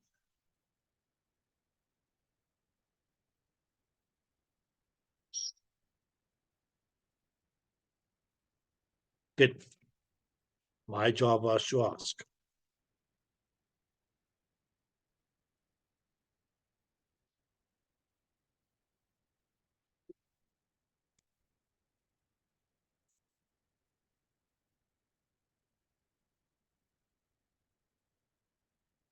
So here, guys, whatever you see in red is your appendicular skeleton. And that's going to be, it's okay, total of 126 bones. Clear? Okay, a total of 126 bones, or we can say 63, 63 pairs of bones. Did that make sense? So let's just make up these. Okay, but please, as I said earlier, and I can't emphasize that enough, the sacrum and coccyx, although it's okay, they form the boundary of the pelvic cavity, but are not considered to be part of the pelvic girdle or the pelvic bones. That's why it's okay. Everything that you see white here is your axial skeleton. Anything that is in, okay, should we say red or pink or whatever, is your appendicular skeleton.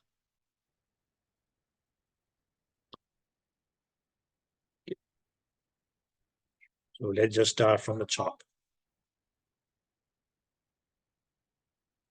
Because it says, okay, bones of the pectoral girdle. Posterior is okay, is going to be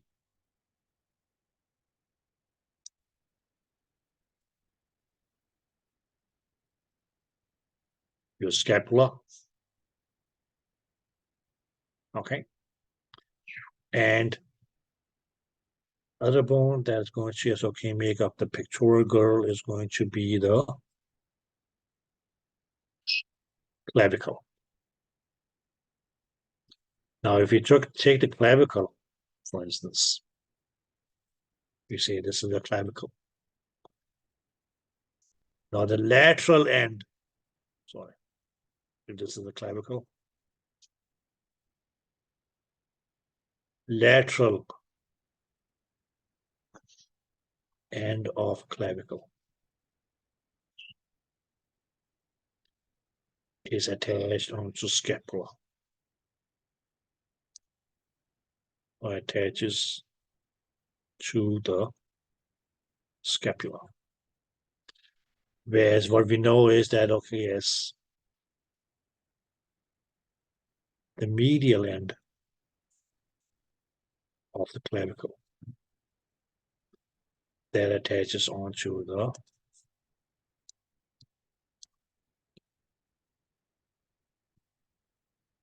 sternum.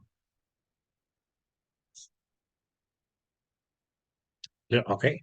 So medial end of your clavicle attaches onto the sternum.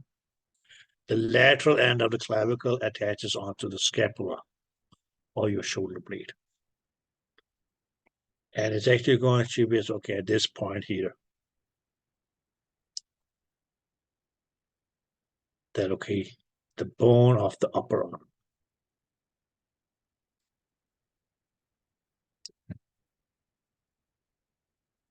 that is going to be one bone in the, or we may just say it's okay, in the arm. And that bone is going to be known as the humerus. I just used to call it the funny bone. Okay. So in your upper arm, guys, we only got one bone here, which is the humerus, Humeurs. Okay. Did you guys get that?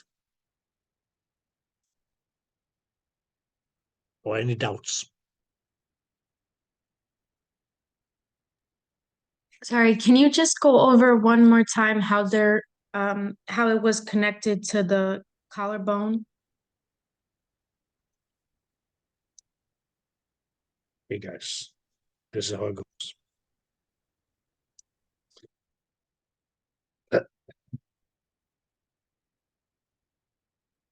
Let's start from one side. We can say that,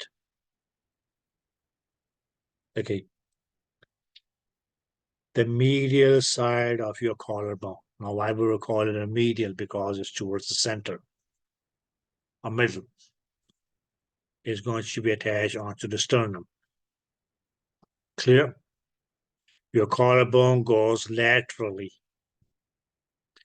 and is lateral end of the collarbone that is going to be attached onto the, is going to be, it's okay, attached to the scapula. Did that make sense? So you can maybe say that the clavicle runs between, yes, okay, the sternum medially and the scapula laterally. Did that make sense? Clear? Okay. Then comes just okay, your humerus, which is the bone of your upper arm. That mainly is okay, attaches onto the scapula. So that's mainly going to be as okay a joint between as okay your scapula and the humerus.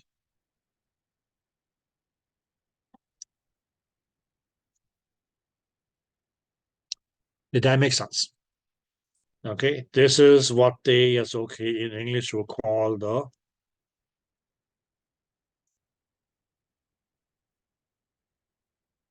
shoulder joint.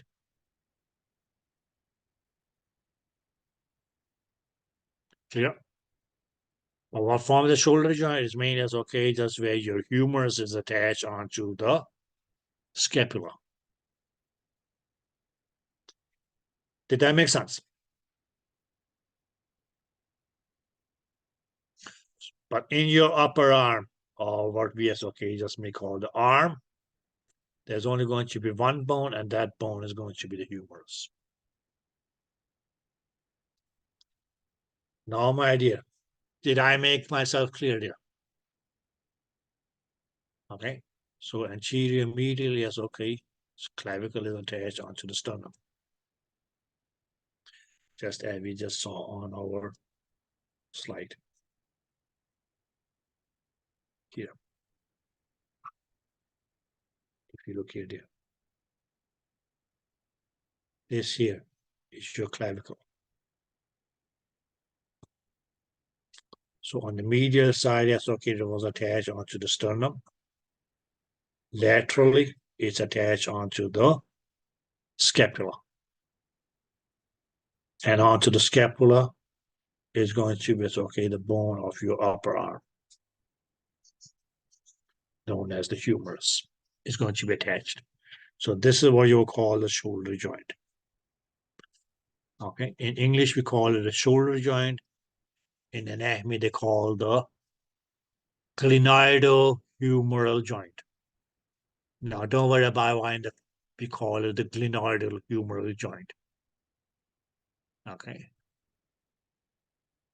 It's because, well, okay. It's because the socket, not really socket, but okay, the plate onto which the humerus is attached is the glenoid process of the scapula. So that's when you go into your okay, smaller details of the scapula. So just remember, okay, yes, that's your shoulder joint. What forms it? It's between the scapula and the humerus. Did you guys get that? Okay.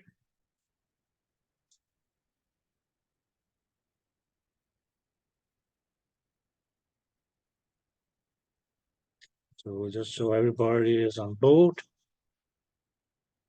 we can say, okay, this would then be the sternum. So in this diagram, what can we see? Whatever is here is lateral. Whatever is okay, yes, in this direction here is going to be medial. Now we go to, yes, okay, where we will be calling the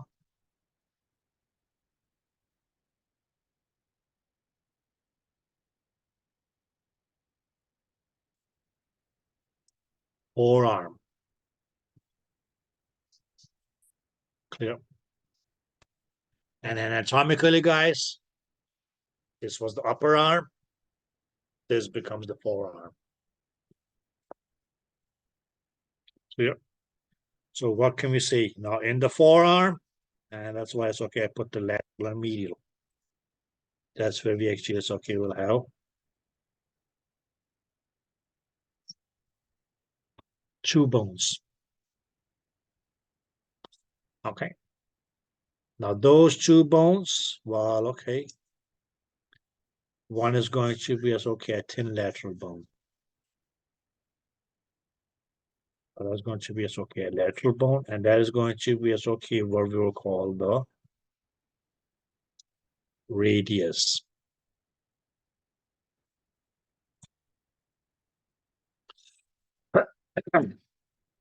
Is that clear?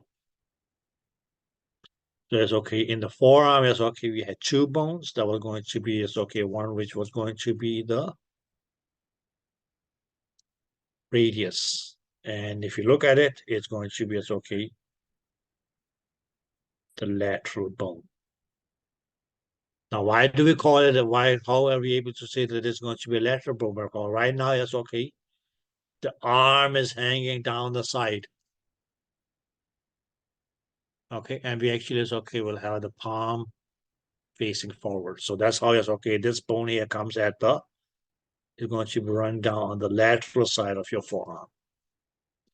Whereas okay, other bone that we will have in the forearm is going to be the one that runs medially.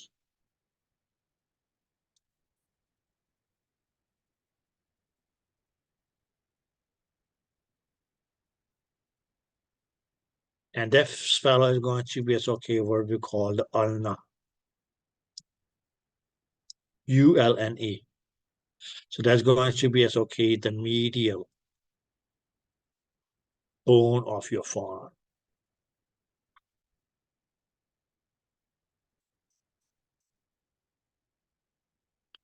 Did you guys get that?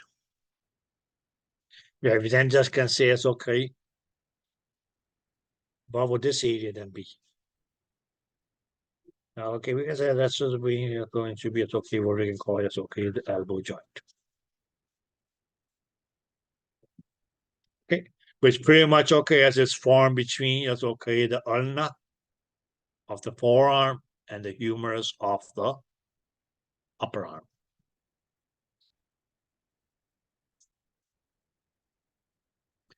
Clear? Okay. Well, one thing that you guys need to remember is okay, where is the name of the lateral bone in the forearm? Where is the name of the medial bone in the forearm? So lateral is going to be the radius. Medial is going to be the ulna. Okay. If we look at it, well, okay, this is lateral. Okay. So right here will be the radius. This will be medial. Okay, when I keep it in the anatomical position. Okay, but that will be okay where the ulna would be. Clear? Any questions?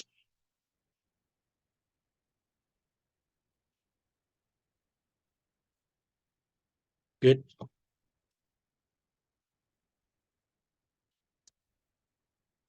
Then what we have next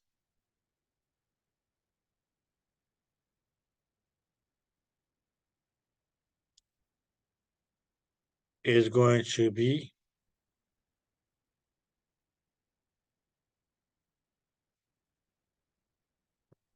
that's okay, what we can call the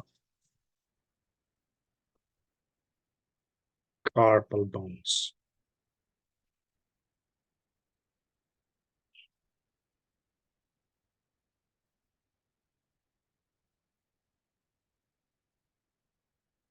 Okay.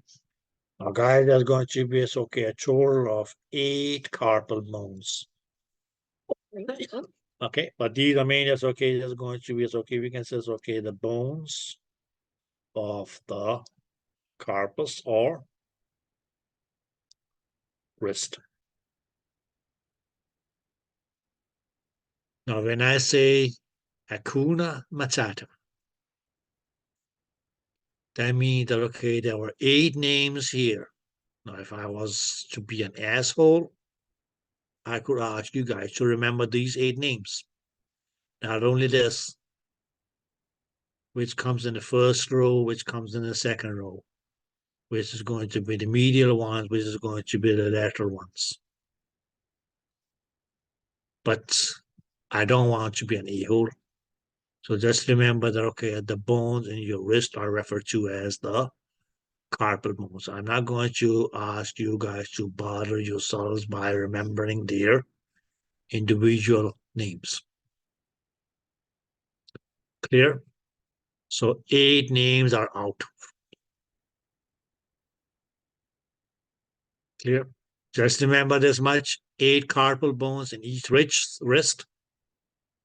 Now they are arranged in 2 rows with 4 bones in each row. That's all. Clear? Okay. And anatomically, this is where they are. So anatomy, you may think of this being the wrist. Well, this is the wrist joint. But this is going to be where you have your carpal bones. So 1 row and another row. Did you guys get that? Good. After this, it's very straightforward.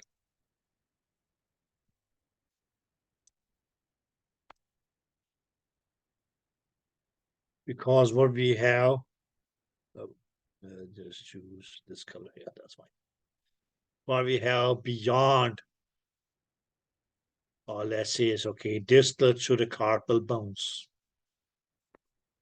are going to be 5 bones.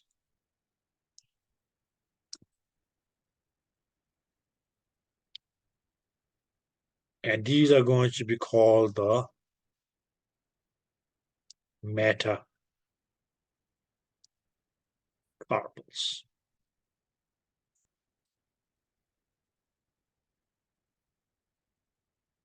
If you take them all. If you just say one, then it's going to be metacarpal. And why do they call them metacarpal? Well, carpal is pretty much pertaining to the carpal bones. The word meta, M-E-T-A,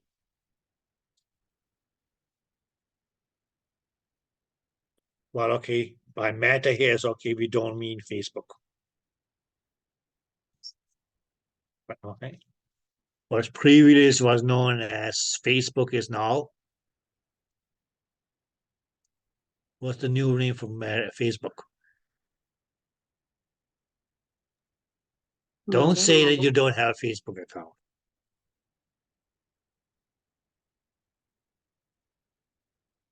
Huh? Metaverse, right? Good. What's the new name for Twitter? Huh? X. Sex? X. X. Oh, X. Sorry. Oh, what the? Yeah, X. Okay.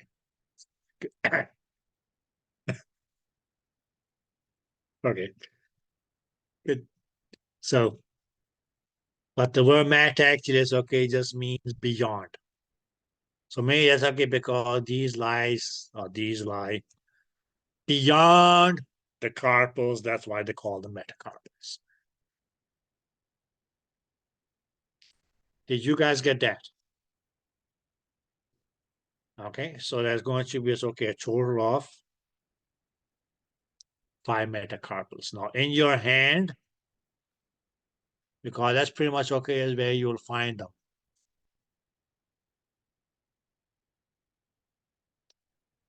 This here, here, here, and here. That's where your metacarpals are going to be. So here, here, here, here, and here. So pretty much each metacarpal leads to each finger in the hand. Did that make sense? Good. And please, guys, now we have the arm here in the anatomical position. So yes, if your face, if your palms was facing forward,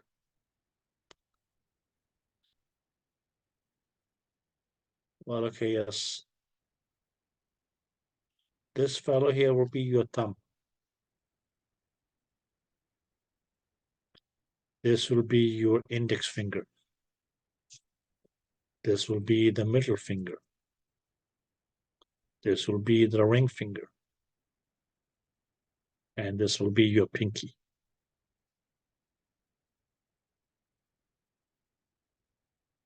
So what do we call these bones here of the fingers? We are going to call them phalanges. If you talk of all of them, or if you just talk of one, it's going to be called a phalanx. Yeah, okay. But the funny thing about the phalanges or the phalanxes is that there's going to be 14. Yeah, you mainly will see that, okay, it's only going to be, okay, in your thumb. Because this fellow here, which is going to be on the lateral side, that's the thumb. Only got two phalanges. Whereas the other 4 fingers of your hand, which the index finger, the middle finger, the ring finger, and the pinky, all got 3 phalanges each.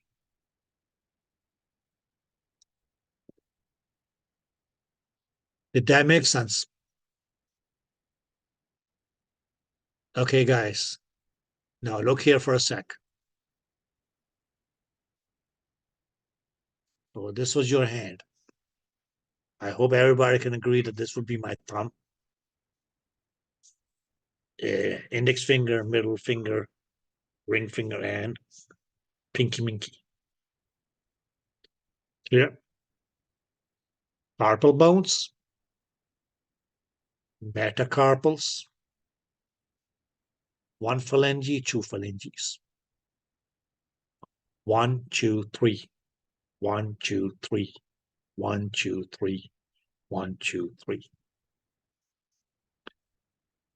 Did you guys get that?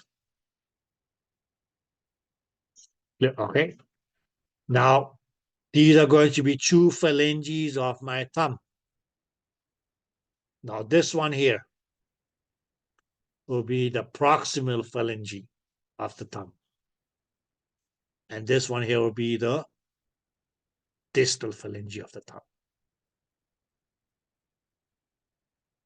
Did that make sense? Now, when you look at the other 4 fingers, they all got 3 phalanges each, right? So these will be the proximal phalanges. These are here will be distal. And what you have between the distal and the proximal are going to be the middle phalanges. Plain English middle, M-I-D-D-L-E. So proximal phalange, middle phalange, and the distal phalange. Proximal, middle, distal, proximal, middle, distal, proximal, middle, distal. But for your thumb, you only have a proximal one and a distal one. There's no middle because you only got 2, right? Did that make sense? So you can only call it a middle phalange if it was in between something. Did that make sense? So the total phalanges in each hand is 14. They all just commonly go under the known phalanx if you talk of one, or phalanges if you refer to as them all. Okay? Okay. But for thumb, 2, rest of your fingers, 3 per each. So that makes 12, 13, 14 phalanges per hand. 28 phalanges for both hands.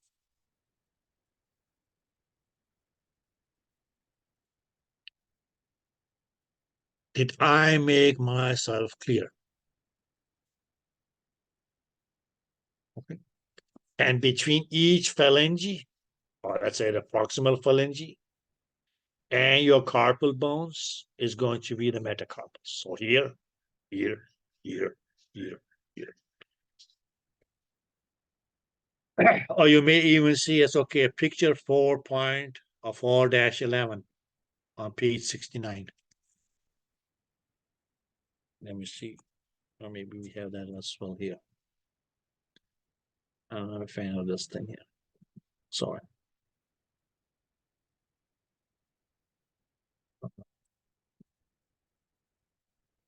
Okay, so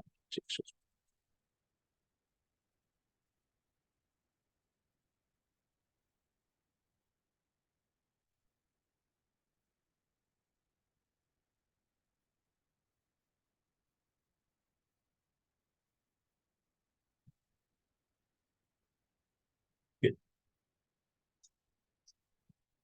Let me just share so we know what we are talking about. Okay. Good. Where are we? Okay. Good. We need to share. Now, what do we need to share this fellow here? Good. Here we go.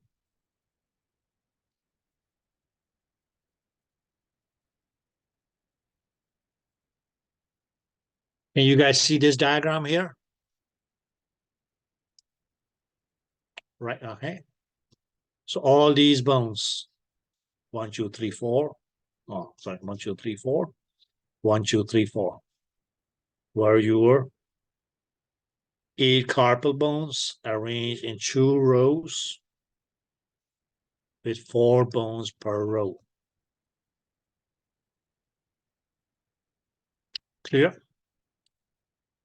Then we had our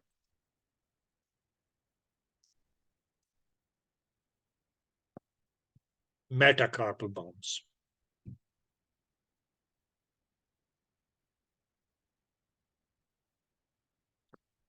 And then, yes, okay, the phalanges. So this is your thumb. So you just have one phalange and another phalange, proximal and distal. Whereas for the other ones, it's going to be the proximal, proximal, proximal, proximal. But since they just took the pinky here, then we have the middle. So this is going to be the middle. But for the other ones, these are going to be the middles. And the last one is going to be the distal, distal, distal, distal. But for this finger here, okay, that's going to be the distal phalanx. Okay.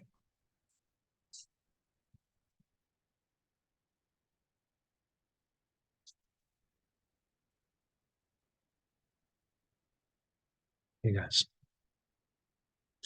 So let's just look at our upper extremity as I have it.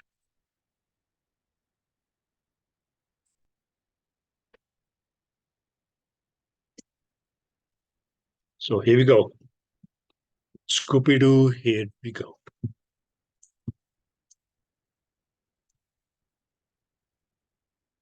So, where are you? Okay, good. Your rib cage, your sternum. So medial side of sternum, or medial side of clavicle, attach onto sternum. Lateral side of clavicle attach onto the scapula. After that, so here, this will be your clavicle. This will be your scapula. Okay.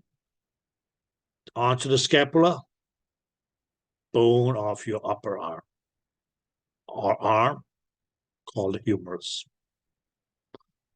which forms the elbow joint between, yes, okay, the 2 arms of your forearm, where the lateral arm is going, or where the lateral bone, sorry, of your forearm is going to be the humerus, the radius, and the medial bone of your forearm is going to be the ulna. Then your carpal bones. Well, okay, here are the names of them and the arrangements. Don't worry about that. Okay, but then we have our metacarpals, and this becomes just okay, your thumb. So thumb only got 2 phalanges, and that's going to be on the lateral side. If you're standing in an anatomical position, your palm facing forward, the thumb is going to be laterally. Okay, so this becomes your index finger, middle finger, ring finger, and the pinky is going to be the medial finger or digit when you have your hand in the anatomical position. So this is an anterior view. This is just okay if you look at the back side, or this is going to be a posterior. So on the back side, this is what the scapula is going to look like. Okay.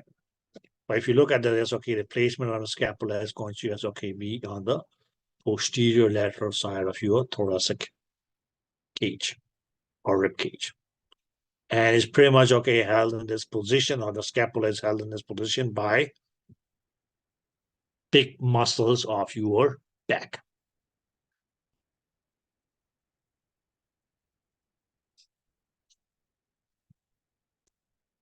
Clear? So these were your bones of your upper extremity and or pectoral girdle.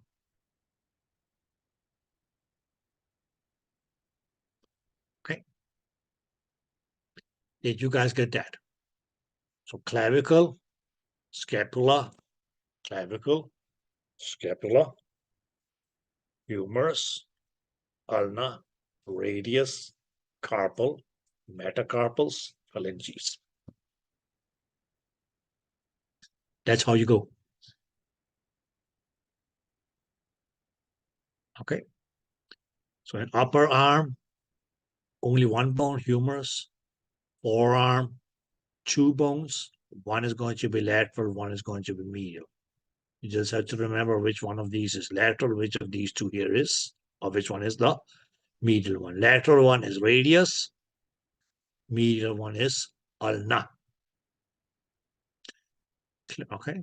So if you remember that, that's okay. When it comes to the blood vessels, it's going to be straightforward. Okay, because you never have blood vessel running in your on the lateral side, radial artery, medial side, ulnar artery. Just named after the bones, or the bones were named after the blood vessels. We can always argue that. What came first, the egg or the chicken?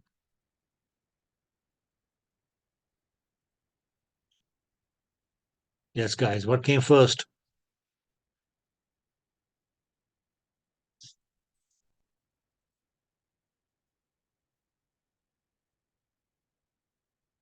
It's been proven now what came first. So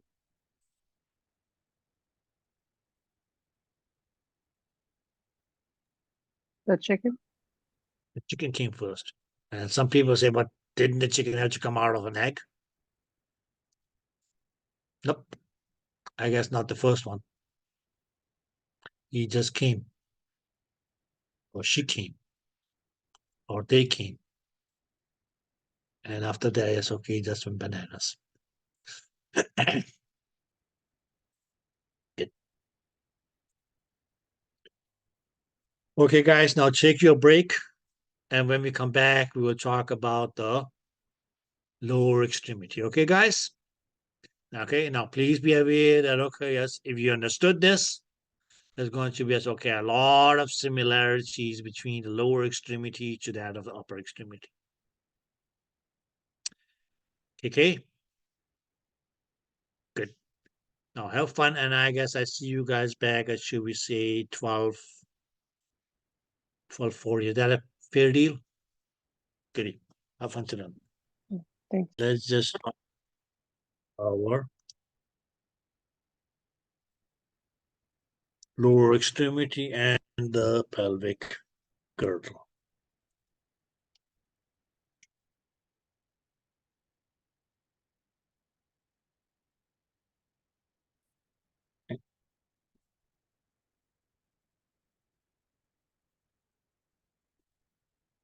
So we say pelvic girdle mainly is okay, it's going to be made up of the pelvis, or we could say more correctly, pelvic bones. Okay. Which is going to be is okay, 3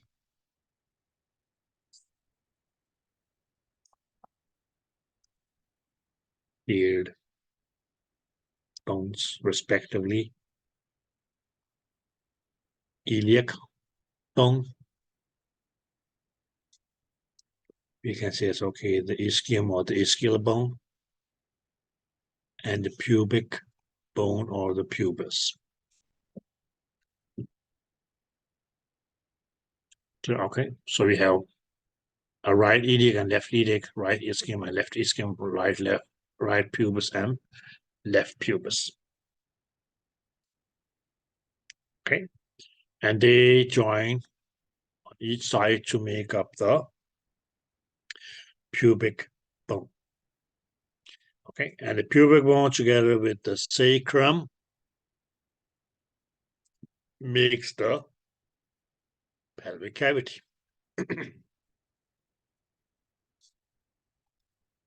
Now just to make it easy to understand, and you have this picture in the book as well, but yes, we can see now this fellow here, this is going to be a okay.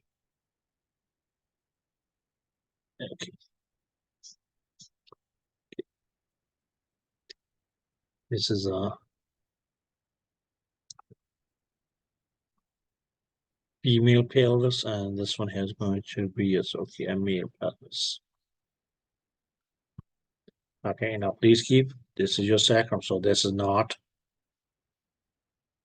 a pelvic bone.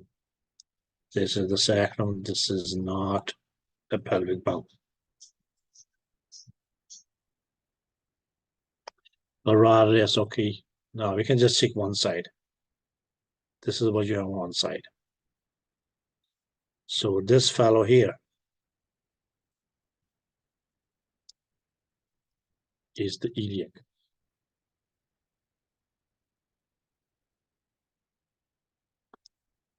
You can see it's okay, this fellow here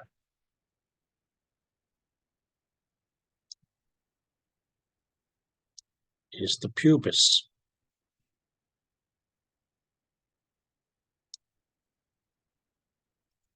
And this fellow here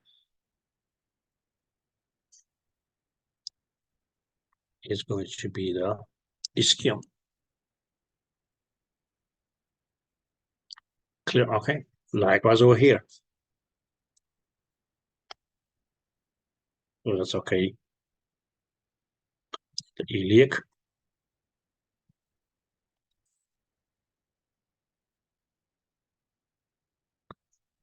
The pubis. And okay. The ischium. And of course, yes, okay, you have that same on the other side.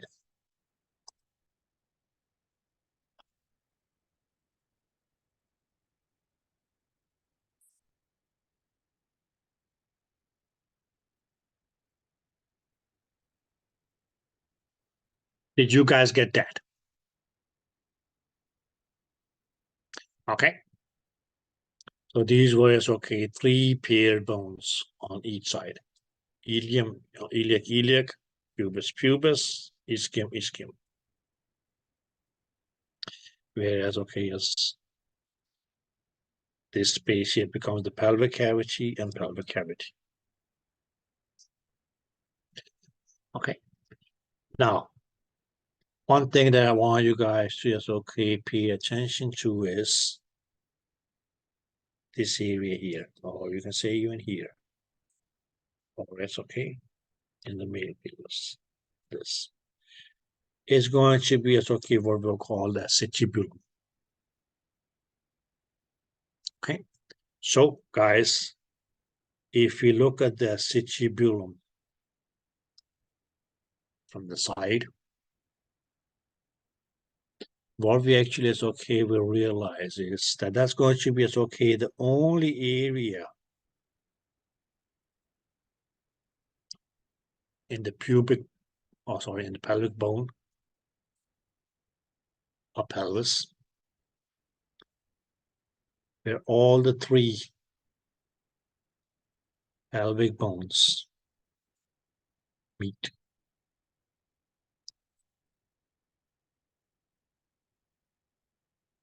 Okay, so this would be is okay a side view of the, or if we look at the acetubulum from the side, or from over here. This would have been what it look like. So we can may see as okay, we have this the iliac bone, we had the pubic bone, and we had the ischial bone. Did you guys get that? Okay, just in a little bit, yes, okay, but this is going to mainly be is also the point into which is okay your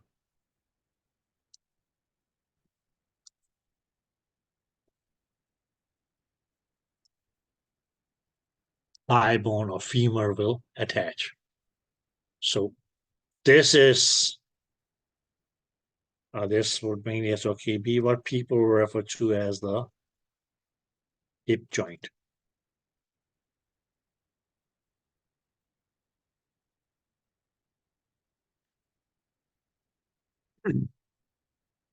Did you guys get that?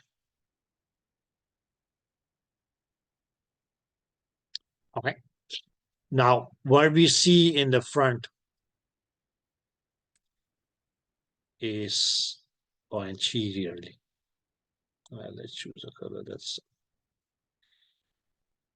We see that okay, it's your right pubic bone or the left pubic bone. Or we can say okay, the left pubic bone, sorry, the right pubic bone and the left pubic bone here. What they do is that they join in the middle.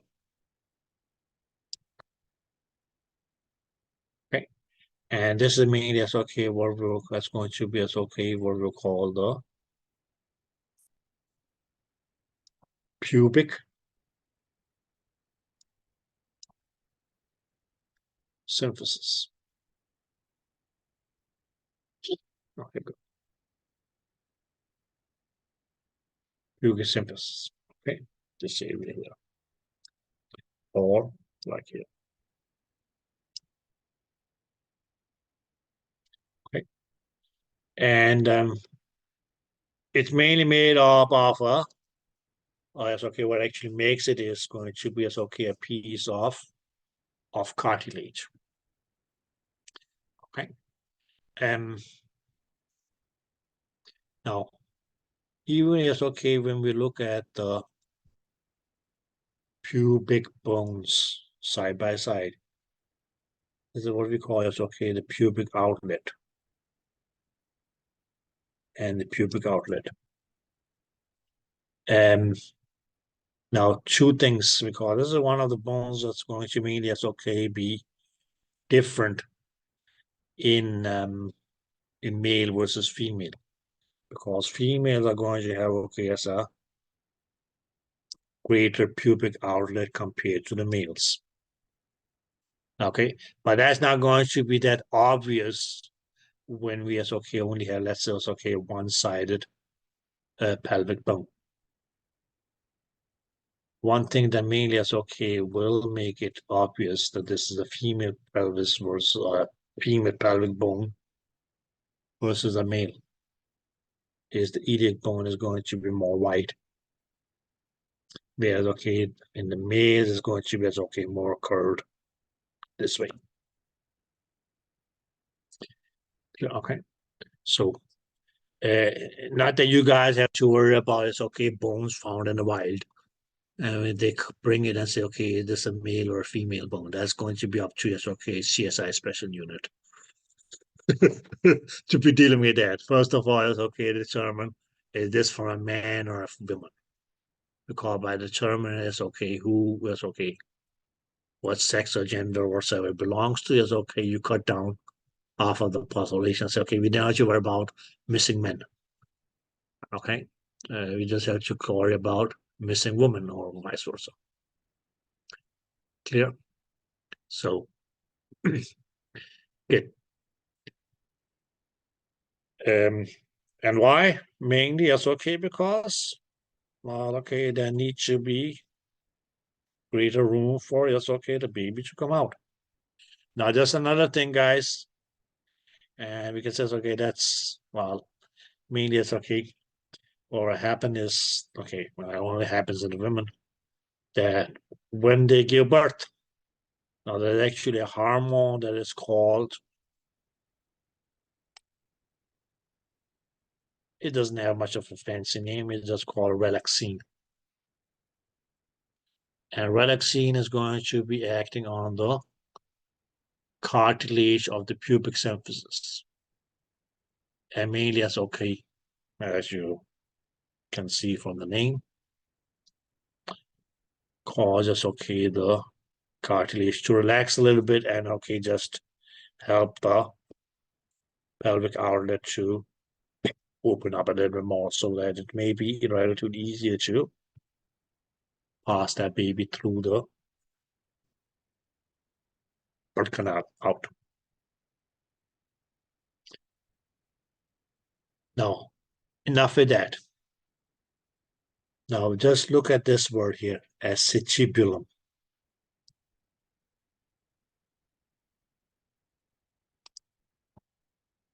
So yes, okay, guys, if you said that, okay, yes, that outer socket or lateral socket that we had, okay, which way is okay, which will mean going to be at okay the point where all three of the pelvic bones will meet one another.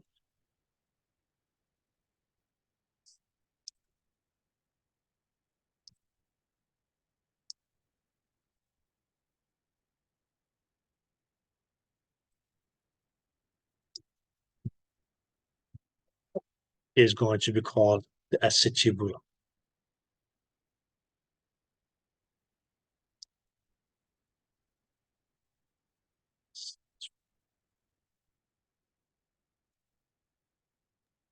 Did you say that that connects like to your thigh? Your thigh is connected from there?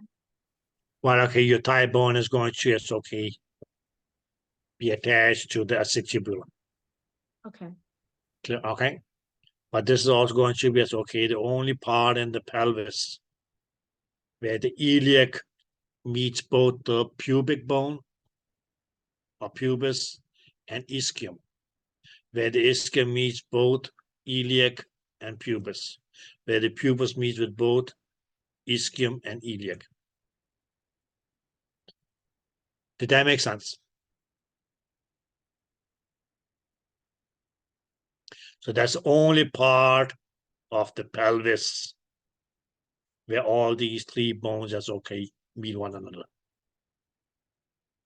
Or where you can say one meet both of the two others. One meet the other choose. One meet the other choose. Okay. Now why in the blue would they call it the acetybulum?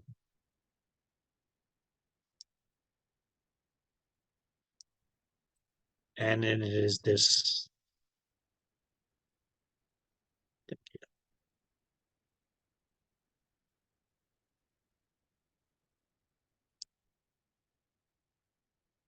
ACET. Acet. Now, does anybody know what acet is?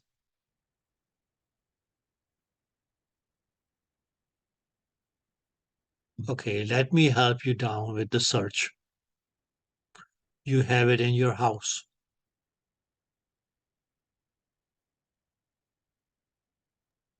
An asset? Like you own an asset? No, how do you spell that asset that you own? Value? A Yeah, Yes, Bree, what did you say there? Value? Nah, okay, but that's not that acid. Okay. So I know It's not another spelled asset like is a that value either. play. It's visco. It's that'll have me with a double C. Okay. Hmm. I didn't hear what Bree said, but is it the assets where you connect things? Like where you plug things? I don't know if that makes sense. Nah, okay. No. All right, then we're lost. Okay, Wait, I let me have one more. narrow. Wait, I have one more guess. One more guess. One more guess. Ah. Isn't like assets like, well, I'm thinking of like my assets, like as in body parts. Yep. Okay, never mind then. Okay, let me narrow down the search for you guys. It's in your kitchens. Unless you don't keep it somewhere else.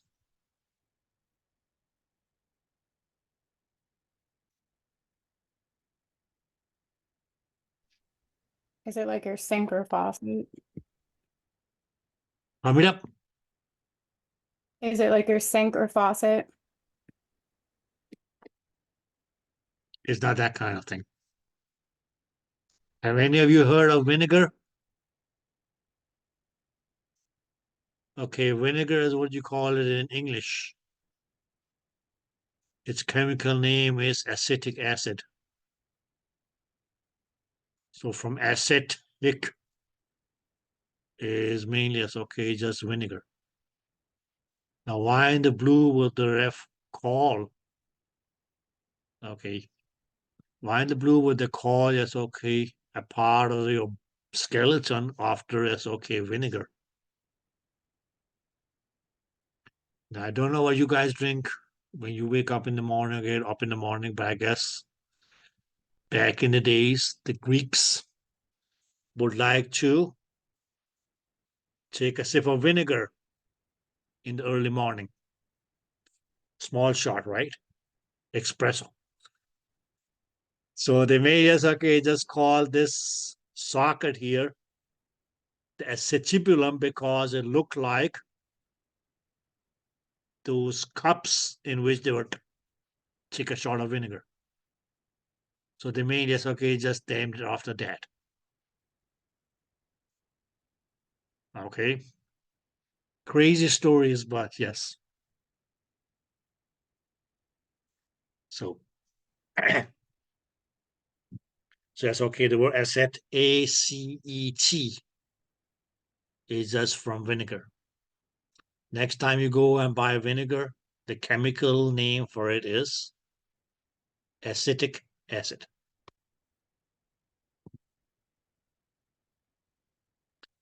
Okay. Good.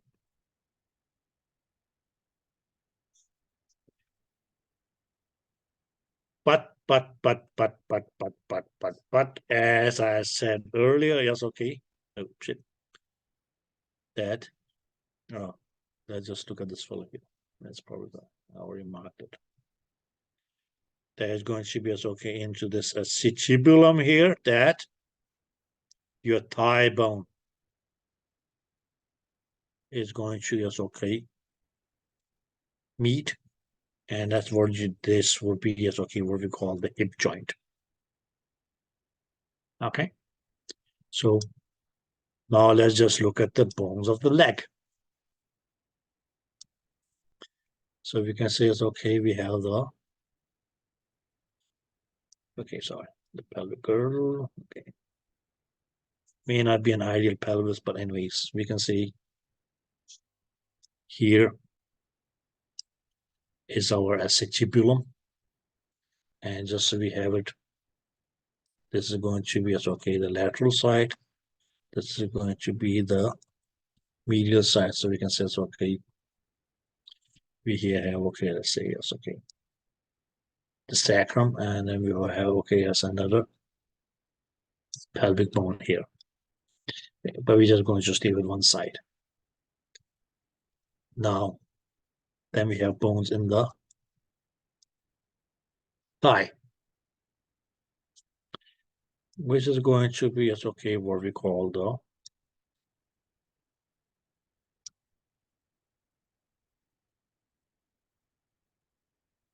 femur, FEMUR. is going to be, yes, okay, the name of the bone in the femur. Name of the bone in your thigh, sorry. Okay, so your thigh bone is known as the femur. Okay, as a matter of fact, yes, okay, the femur or your thigh bone is the biggest bone in the body.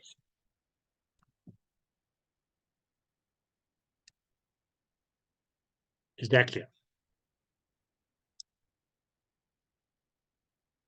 Okay, so your thigh bone or the femur is the biggest bone in your body. Fun facts.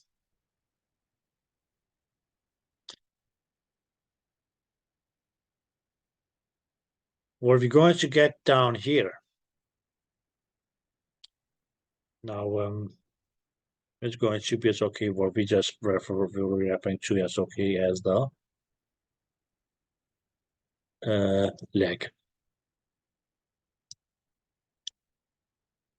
Okay, now in your leg, just like your forearm was going to be two bones. Where the lateral one, the bone on the lateral side in your leg is going to be the fibula. Okay, Fibula. So that's going to be as okay, the lateral bone in your leg. Whereas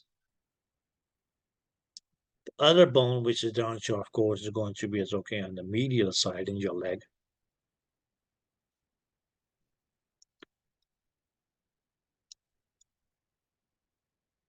Is going to be what we call the tibia.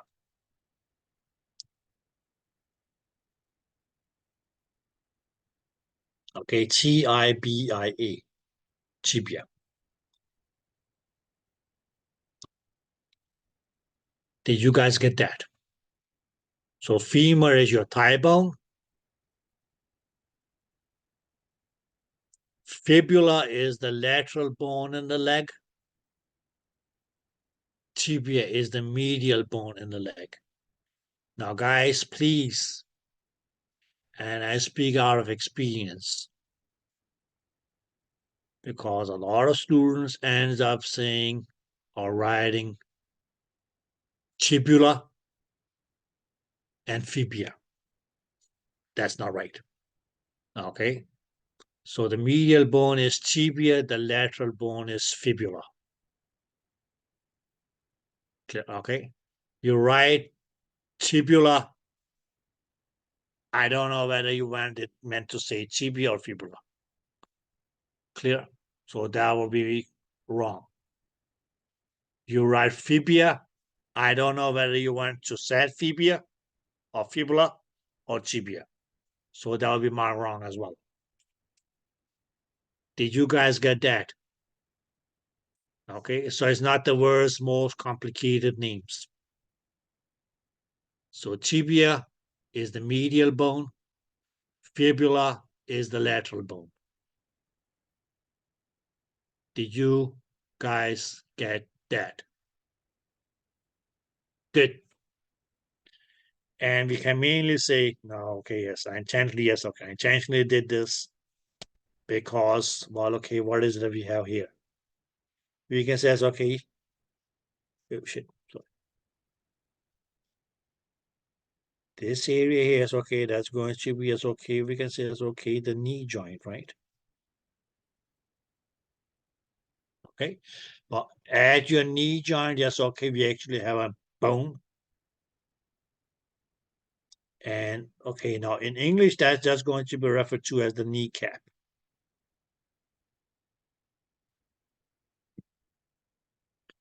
Is that clear? Clear? Okay, that's going to be referred to as the kneecap. But the technical word for it, or its anatomical name, if that's what you want to call it, is going to be patella.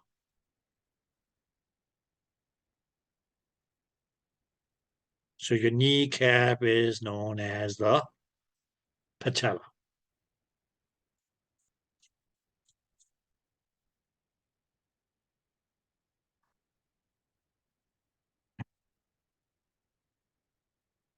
Did you guys get that?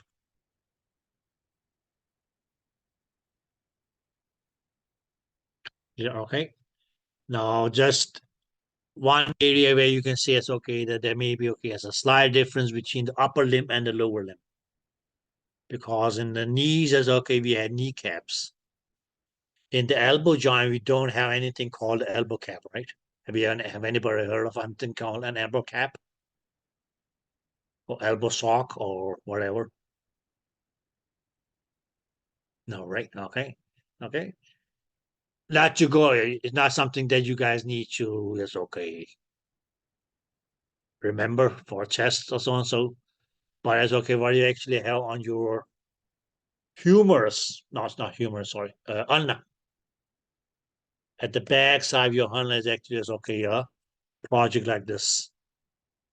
That actually is okay, goes into the humerus. And mainly as okay, could be as okay, the equivalent of your kneecap. But this part here of the elbow. Okay, so the actually is okay, moves into the back side of the humerus because it's on the posterior side. That's what they call the acromion process, but don't worry about that. But just okay, you don't have a kneecap or you don't have a elbow cap or something like that as a separate bone. Okay, clear? But in your knees, that's okay, you have the kneecap. Did I make myself clear?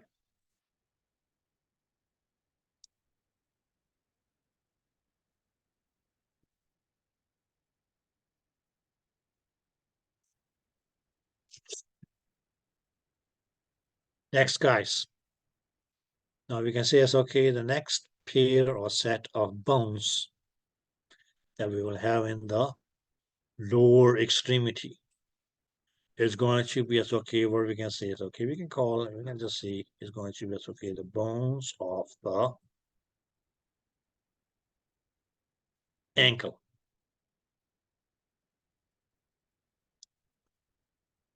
Now, if you just remember, it's okay, what the word for ankle was, is going to be tarsal. So we can actually call them the tarsal bones. Clear? Okay. And as a matter of fact, that's okay. There's not going to be 8 tarsal bones as we had in carpal bones. There's just going to be 7 tarsal bones.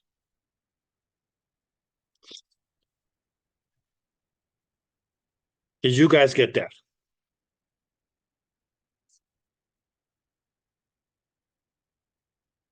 Okay. So there's actually going to be as okay 8 bigger or smaller tarsal bones. Okay. Now, in your tarsal bones,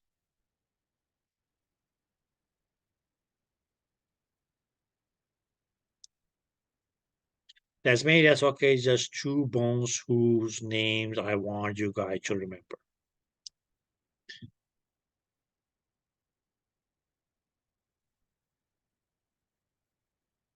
One is going to be as okay, what we will call calcaneus.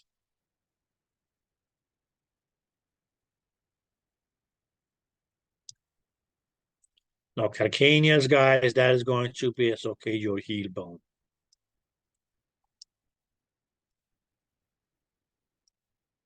So the name for your heel bone is going to be the calcaneus. Okay.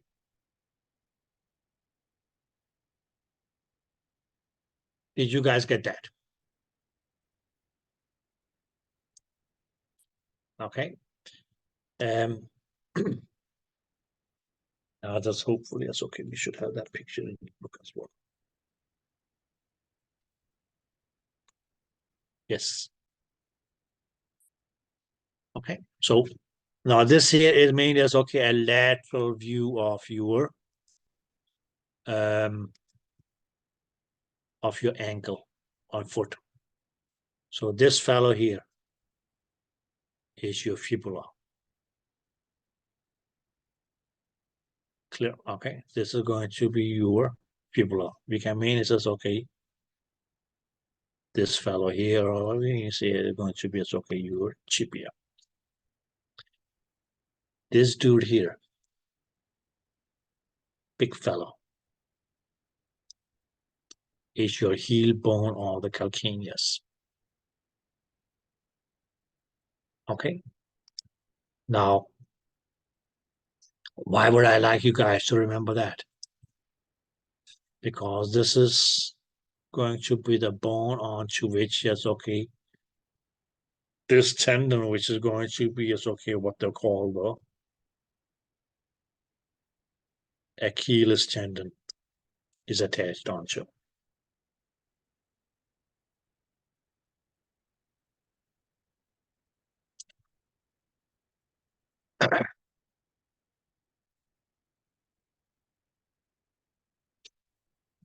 Is that clear? Okay. Other bone that I want you guys to remember is going to be this fellow here, which is the talus.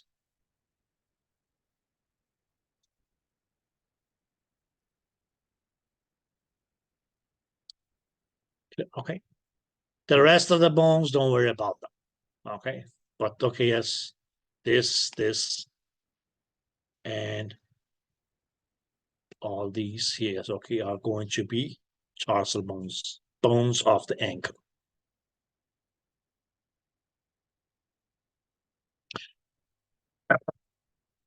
Did you guys get that?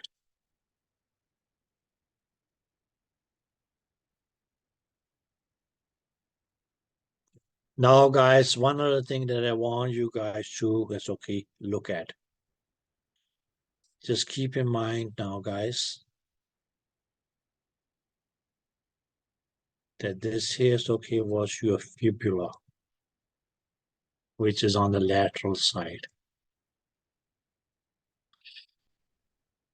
Where we say it's okay, if this here is okay, was your tibia, now that's going to be it's okay on the medial side. Clear? Okay. Or if we go back to, yes, okay, to a regular presentation. This was the fibula. This was the tibia. Let's just look at it. And it said, if this here is okay was your, oops, sorry.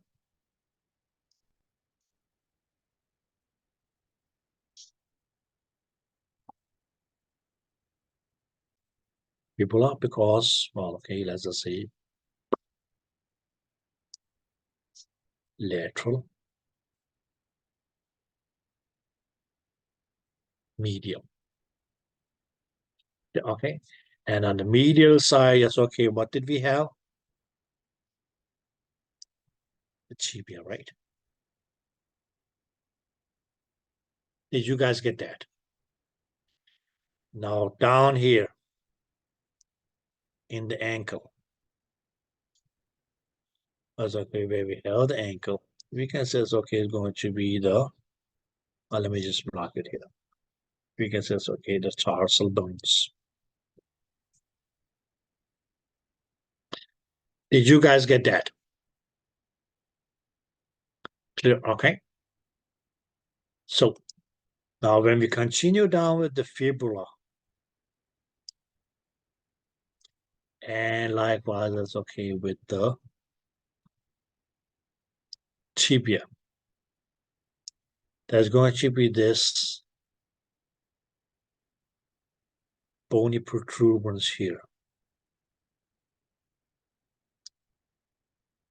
on the lateral side, because it's me, it's okay, just a continuation of your fibula, which is on the lateral side. So this is going to be, as okay, called the lateral Whereas, okay, on the medial side,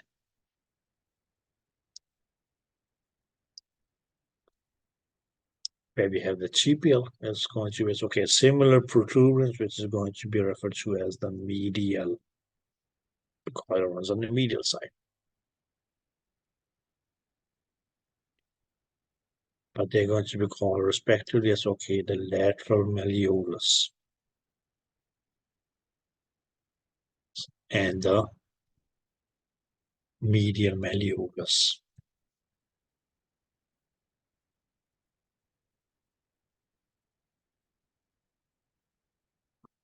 Is that clear? So pretty much, okay, as the distal most part of your fibula will be the lateral malleolus. Distal most part of your tibia is going to be called the medial malleolus. Okay, where we can say, okay, this runs under, it's going to be on the outer side of your ankle joint. This is going to be on the medial side of the ankle joint. Did you guys get that? All guys, okay, now here is, okay, in this picture that we have in the book, since this is a lateral view, well, okay, it doesn't give us an image of the medial malleolus. But you can mean it says, okay, yes, if this here is, okay, was the fibula, which is on the lateral side, then this part here is your lateral malleolus. Clear, okay? If we continue down with the tibia, which is going to be on the medial side, there's going to be, okay, a similar protuberance on the medial side, which we just will call then the medial malleolus.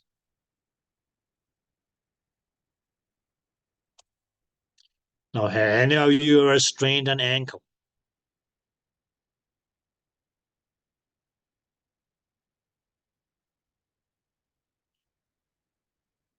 It may just happen that, okay, yes, it's a muscle that's pulled, but if that pull is strong enough, this may fracture, or the other way around.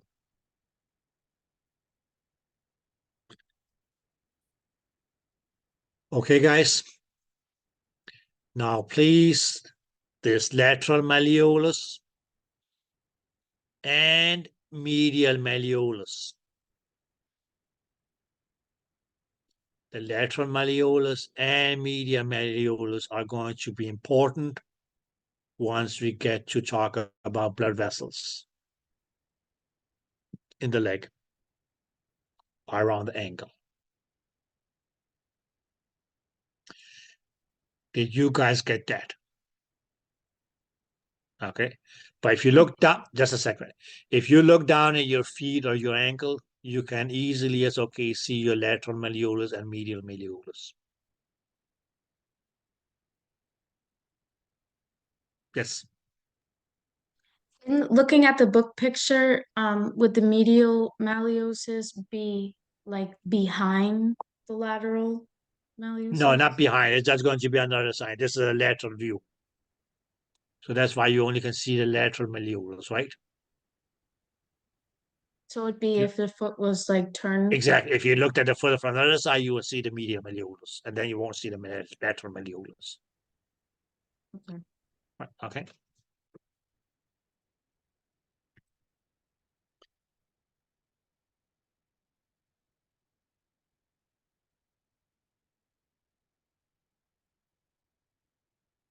Okay, guys. The rest just leaves out, okay, yes, what is going to be next? Now, as I said earlier, okay, there was going to be a lot of similarities between the bones. So we can mean it says, okay, we have our carpal bones, right? Okay. Okay, 7 carpal bones. Okay, bigger or smaller? After which, well, okay, not much to talk about, but mainly it's okay. 5 bones beyond the tarsal bones, which are just going to be the metatarsal bones, and that's going to be a total of 5. Or just if we look at our picture here.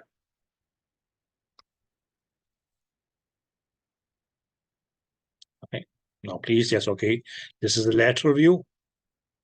Okay, but if all these, yes, okay, were the tarsal bones, then this is going to be metatarsal, metatarsal, metatarsal, metatarsal, metatarsal.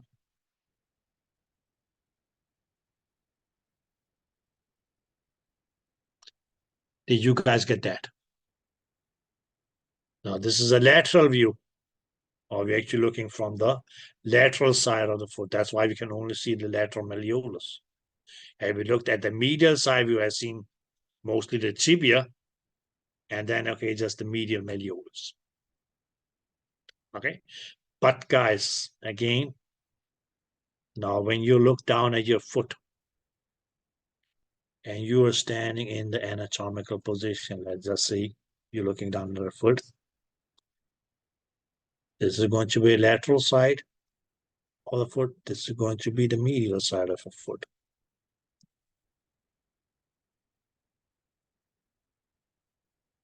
You can say, well, okay, lateral malleolus from the femur or fibula, sorry.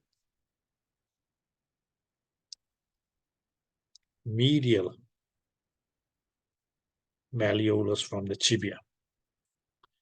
Then we can say it's okay, you had the tarsal bones.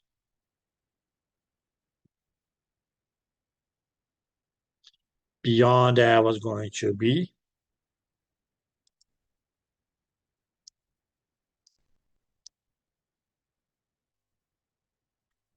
the 5 metatarsal bones.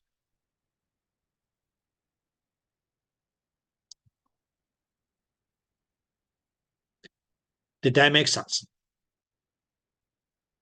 Now, when you are standing up, what's going to be on your lateralmost side, or the toe on the lateralmost side, is going to be, it's okay, the little toe.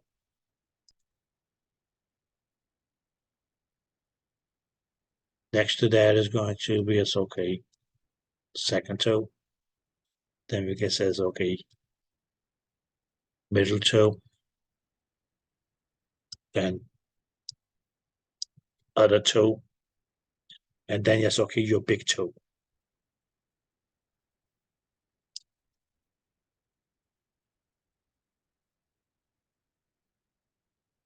So what do you call these bones of your toes? Nothing more fancy than, okay, as phalanx, if you go with 1, or phalanges, if you go with more than 1. And you see that, okay, the number of the phalanges in each foot is the same as the number of the phalanges in your hand. 14. Yeah, okay.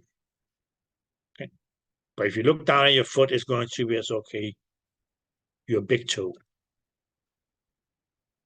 which is going to be on the medial side, which only got 2 phalanges.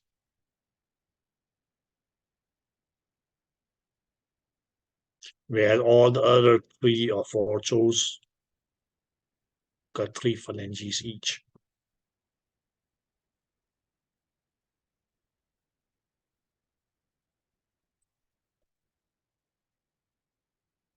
Did that make sense?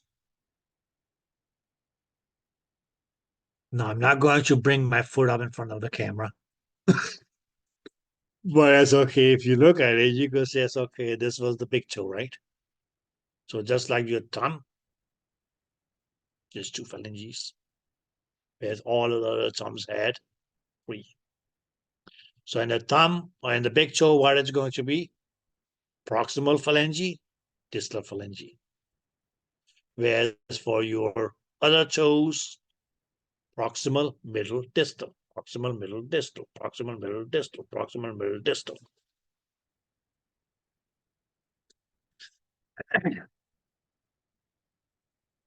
Did you guys get that? Okay, so whether it is the bones of your fingers or whether it was the bones of your toes, they go under the same names. They are called phalanges. Clear?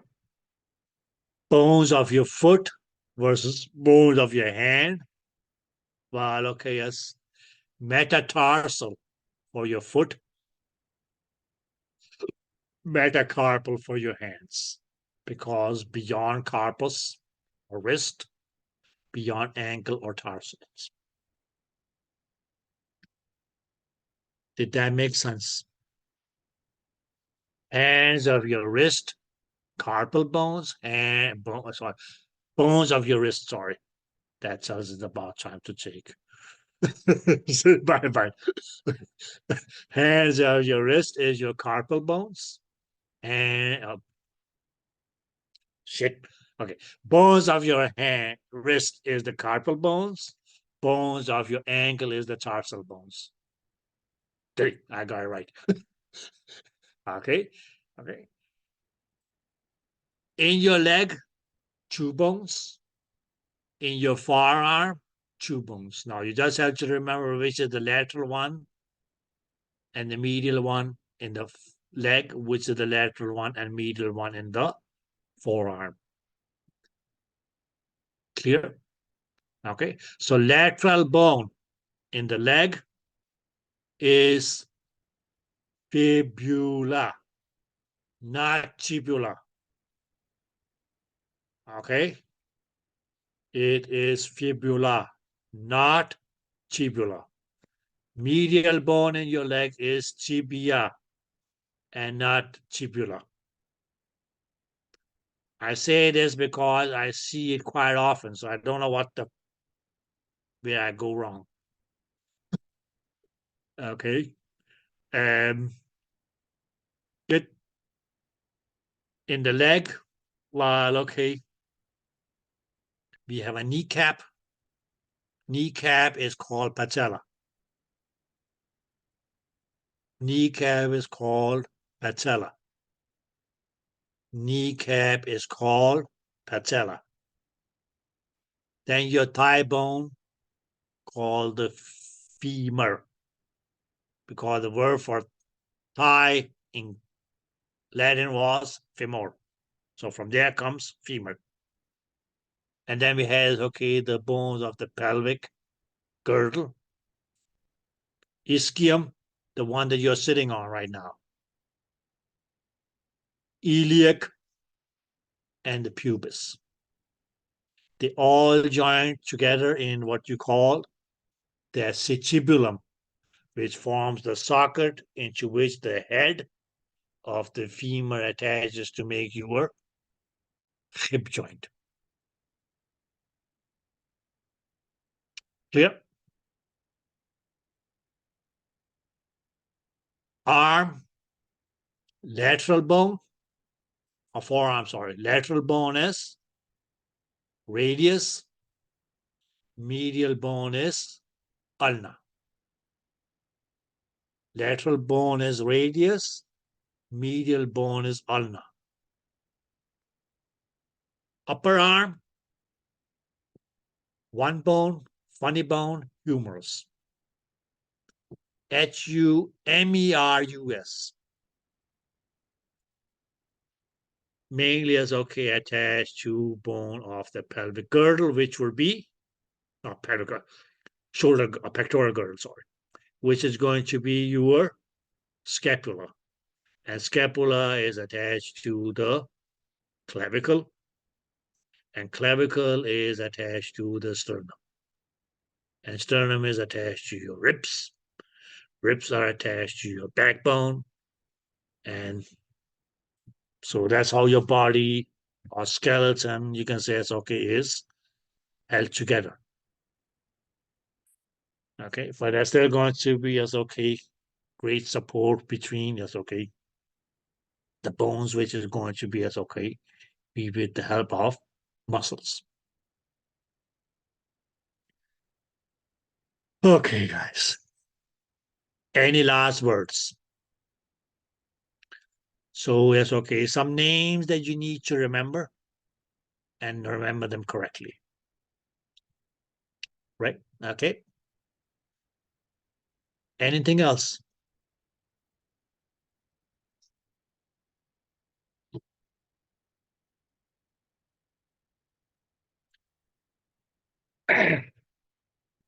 Okay, guys. So yeah, we check that out on Monday. That's fine. The types of joints. Not that we're going to go into crazy details about it. Okay. But that's okay as the three major types of joints, and then we talk a bit about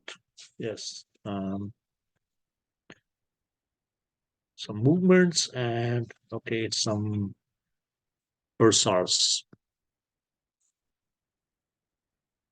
And then just carry on with the muscular system. Okay. Good. So anybody want to say anything?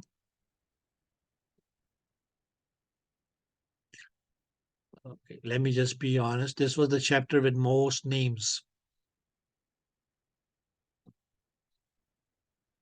So if somebody is okay, isn't good at remembering names, well, okay, the nightmare is over. Okay. But the best thing to do it is okay. Look at the picture, look at yourself. Or look at somebody in your household. And it's okay. Let me just locate your occipital bone. Okay. Let me just find your femur. Let me just find your calcaneus. Let me just find your, yes, okay, distal phalange of the pinky. And so and so. Okay. Don't break them off and bring them in next time. It's okay, here's that's okay, that's okay, clavicle. I once had a student who found a clavicle in her backyard of something, and she brought that bone in and then said, she said, what should I do with it? I say, I have no idea. Like, okay, yeah, don't report it to them. I never said that. But it's okay. If you report it to the police, they're probably going to come and arrest you. So, okay, I don't want you to get disappeared. Was that okay? All right, we were just doing the serial system in our backyard. Okay, we came across this bone here. Okay, CSI special unit. Right. Yeah, who has been missing around? Because I don't think you walk home and realize, oh shit, okay, I dropped my clavicle. Well, out of the blue. So, yeah, you never know. People may, as okay, walk and not realize that they lost something, or they may walk around with things that they say, okay, what were you thinking? Okay, guys, then I cannot say anything else but enjoy your weekend. Stay blessed, stay safe, and if you come across any issues regarding this thing here, it's okay, just let me know. Okay? God bless you guys. Thank you. Thank you. Have a good Thank weekend. you. Bye. Have a good you. Thank you. You're welcome. Yeah.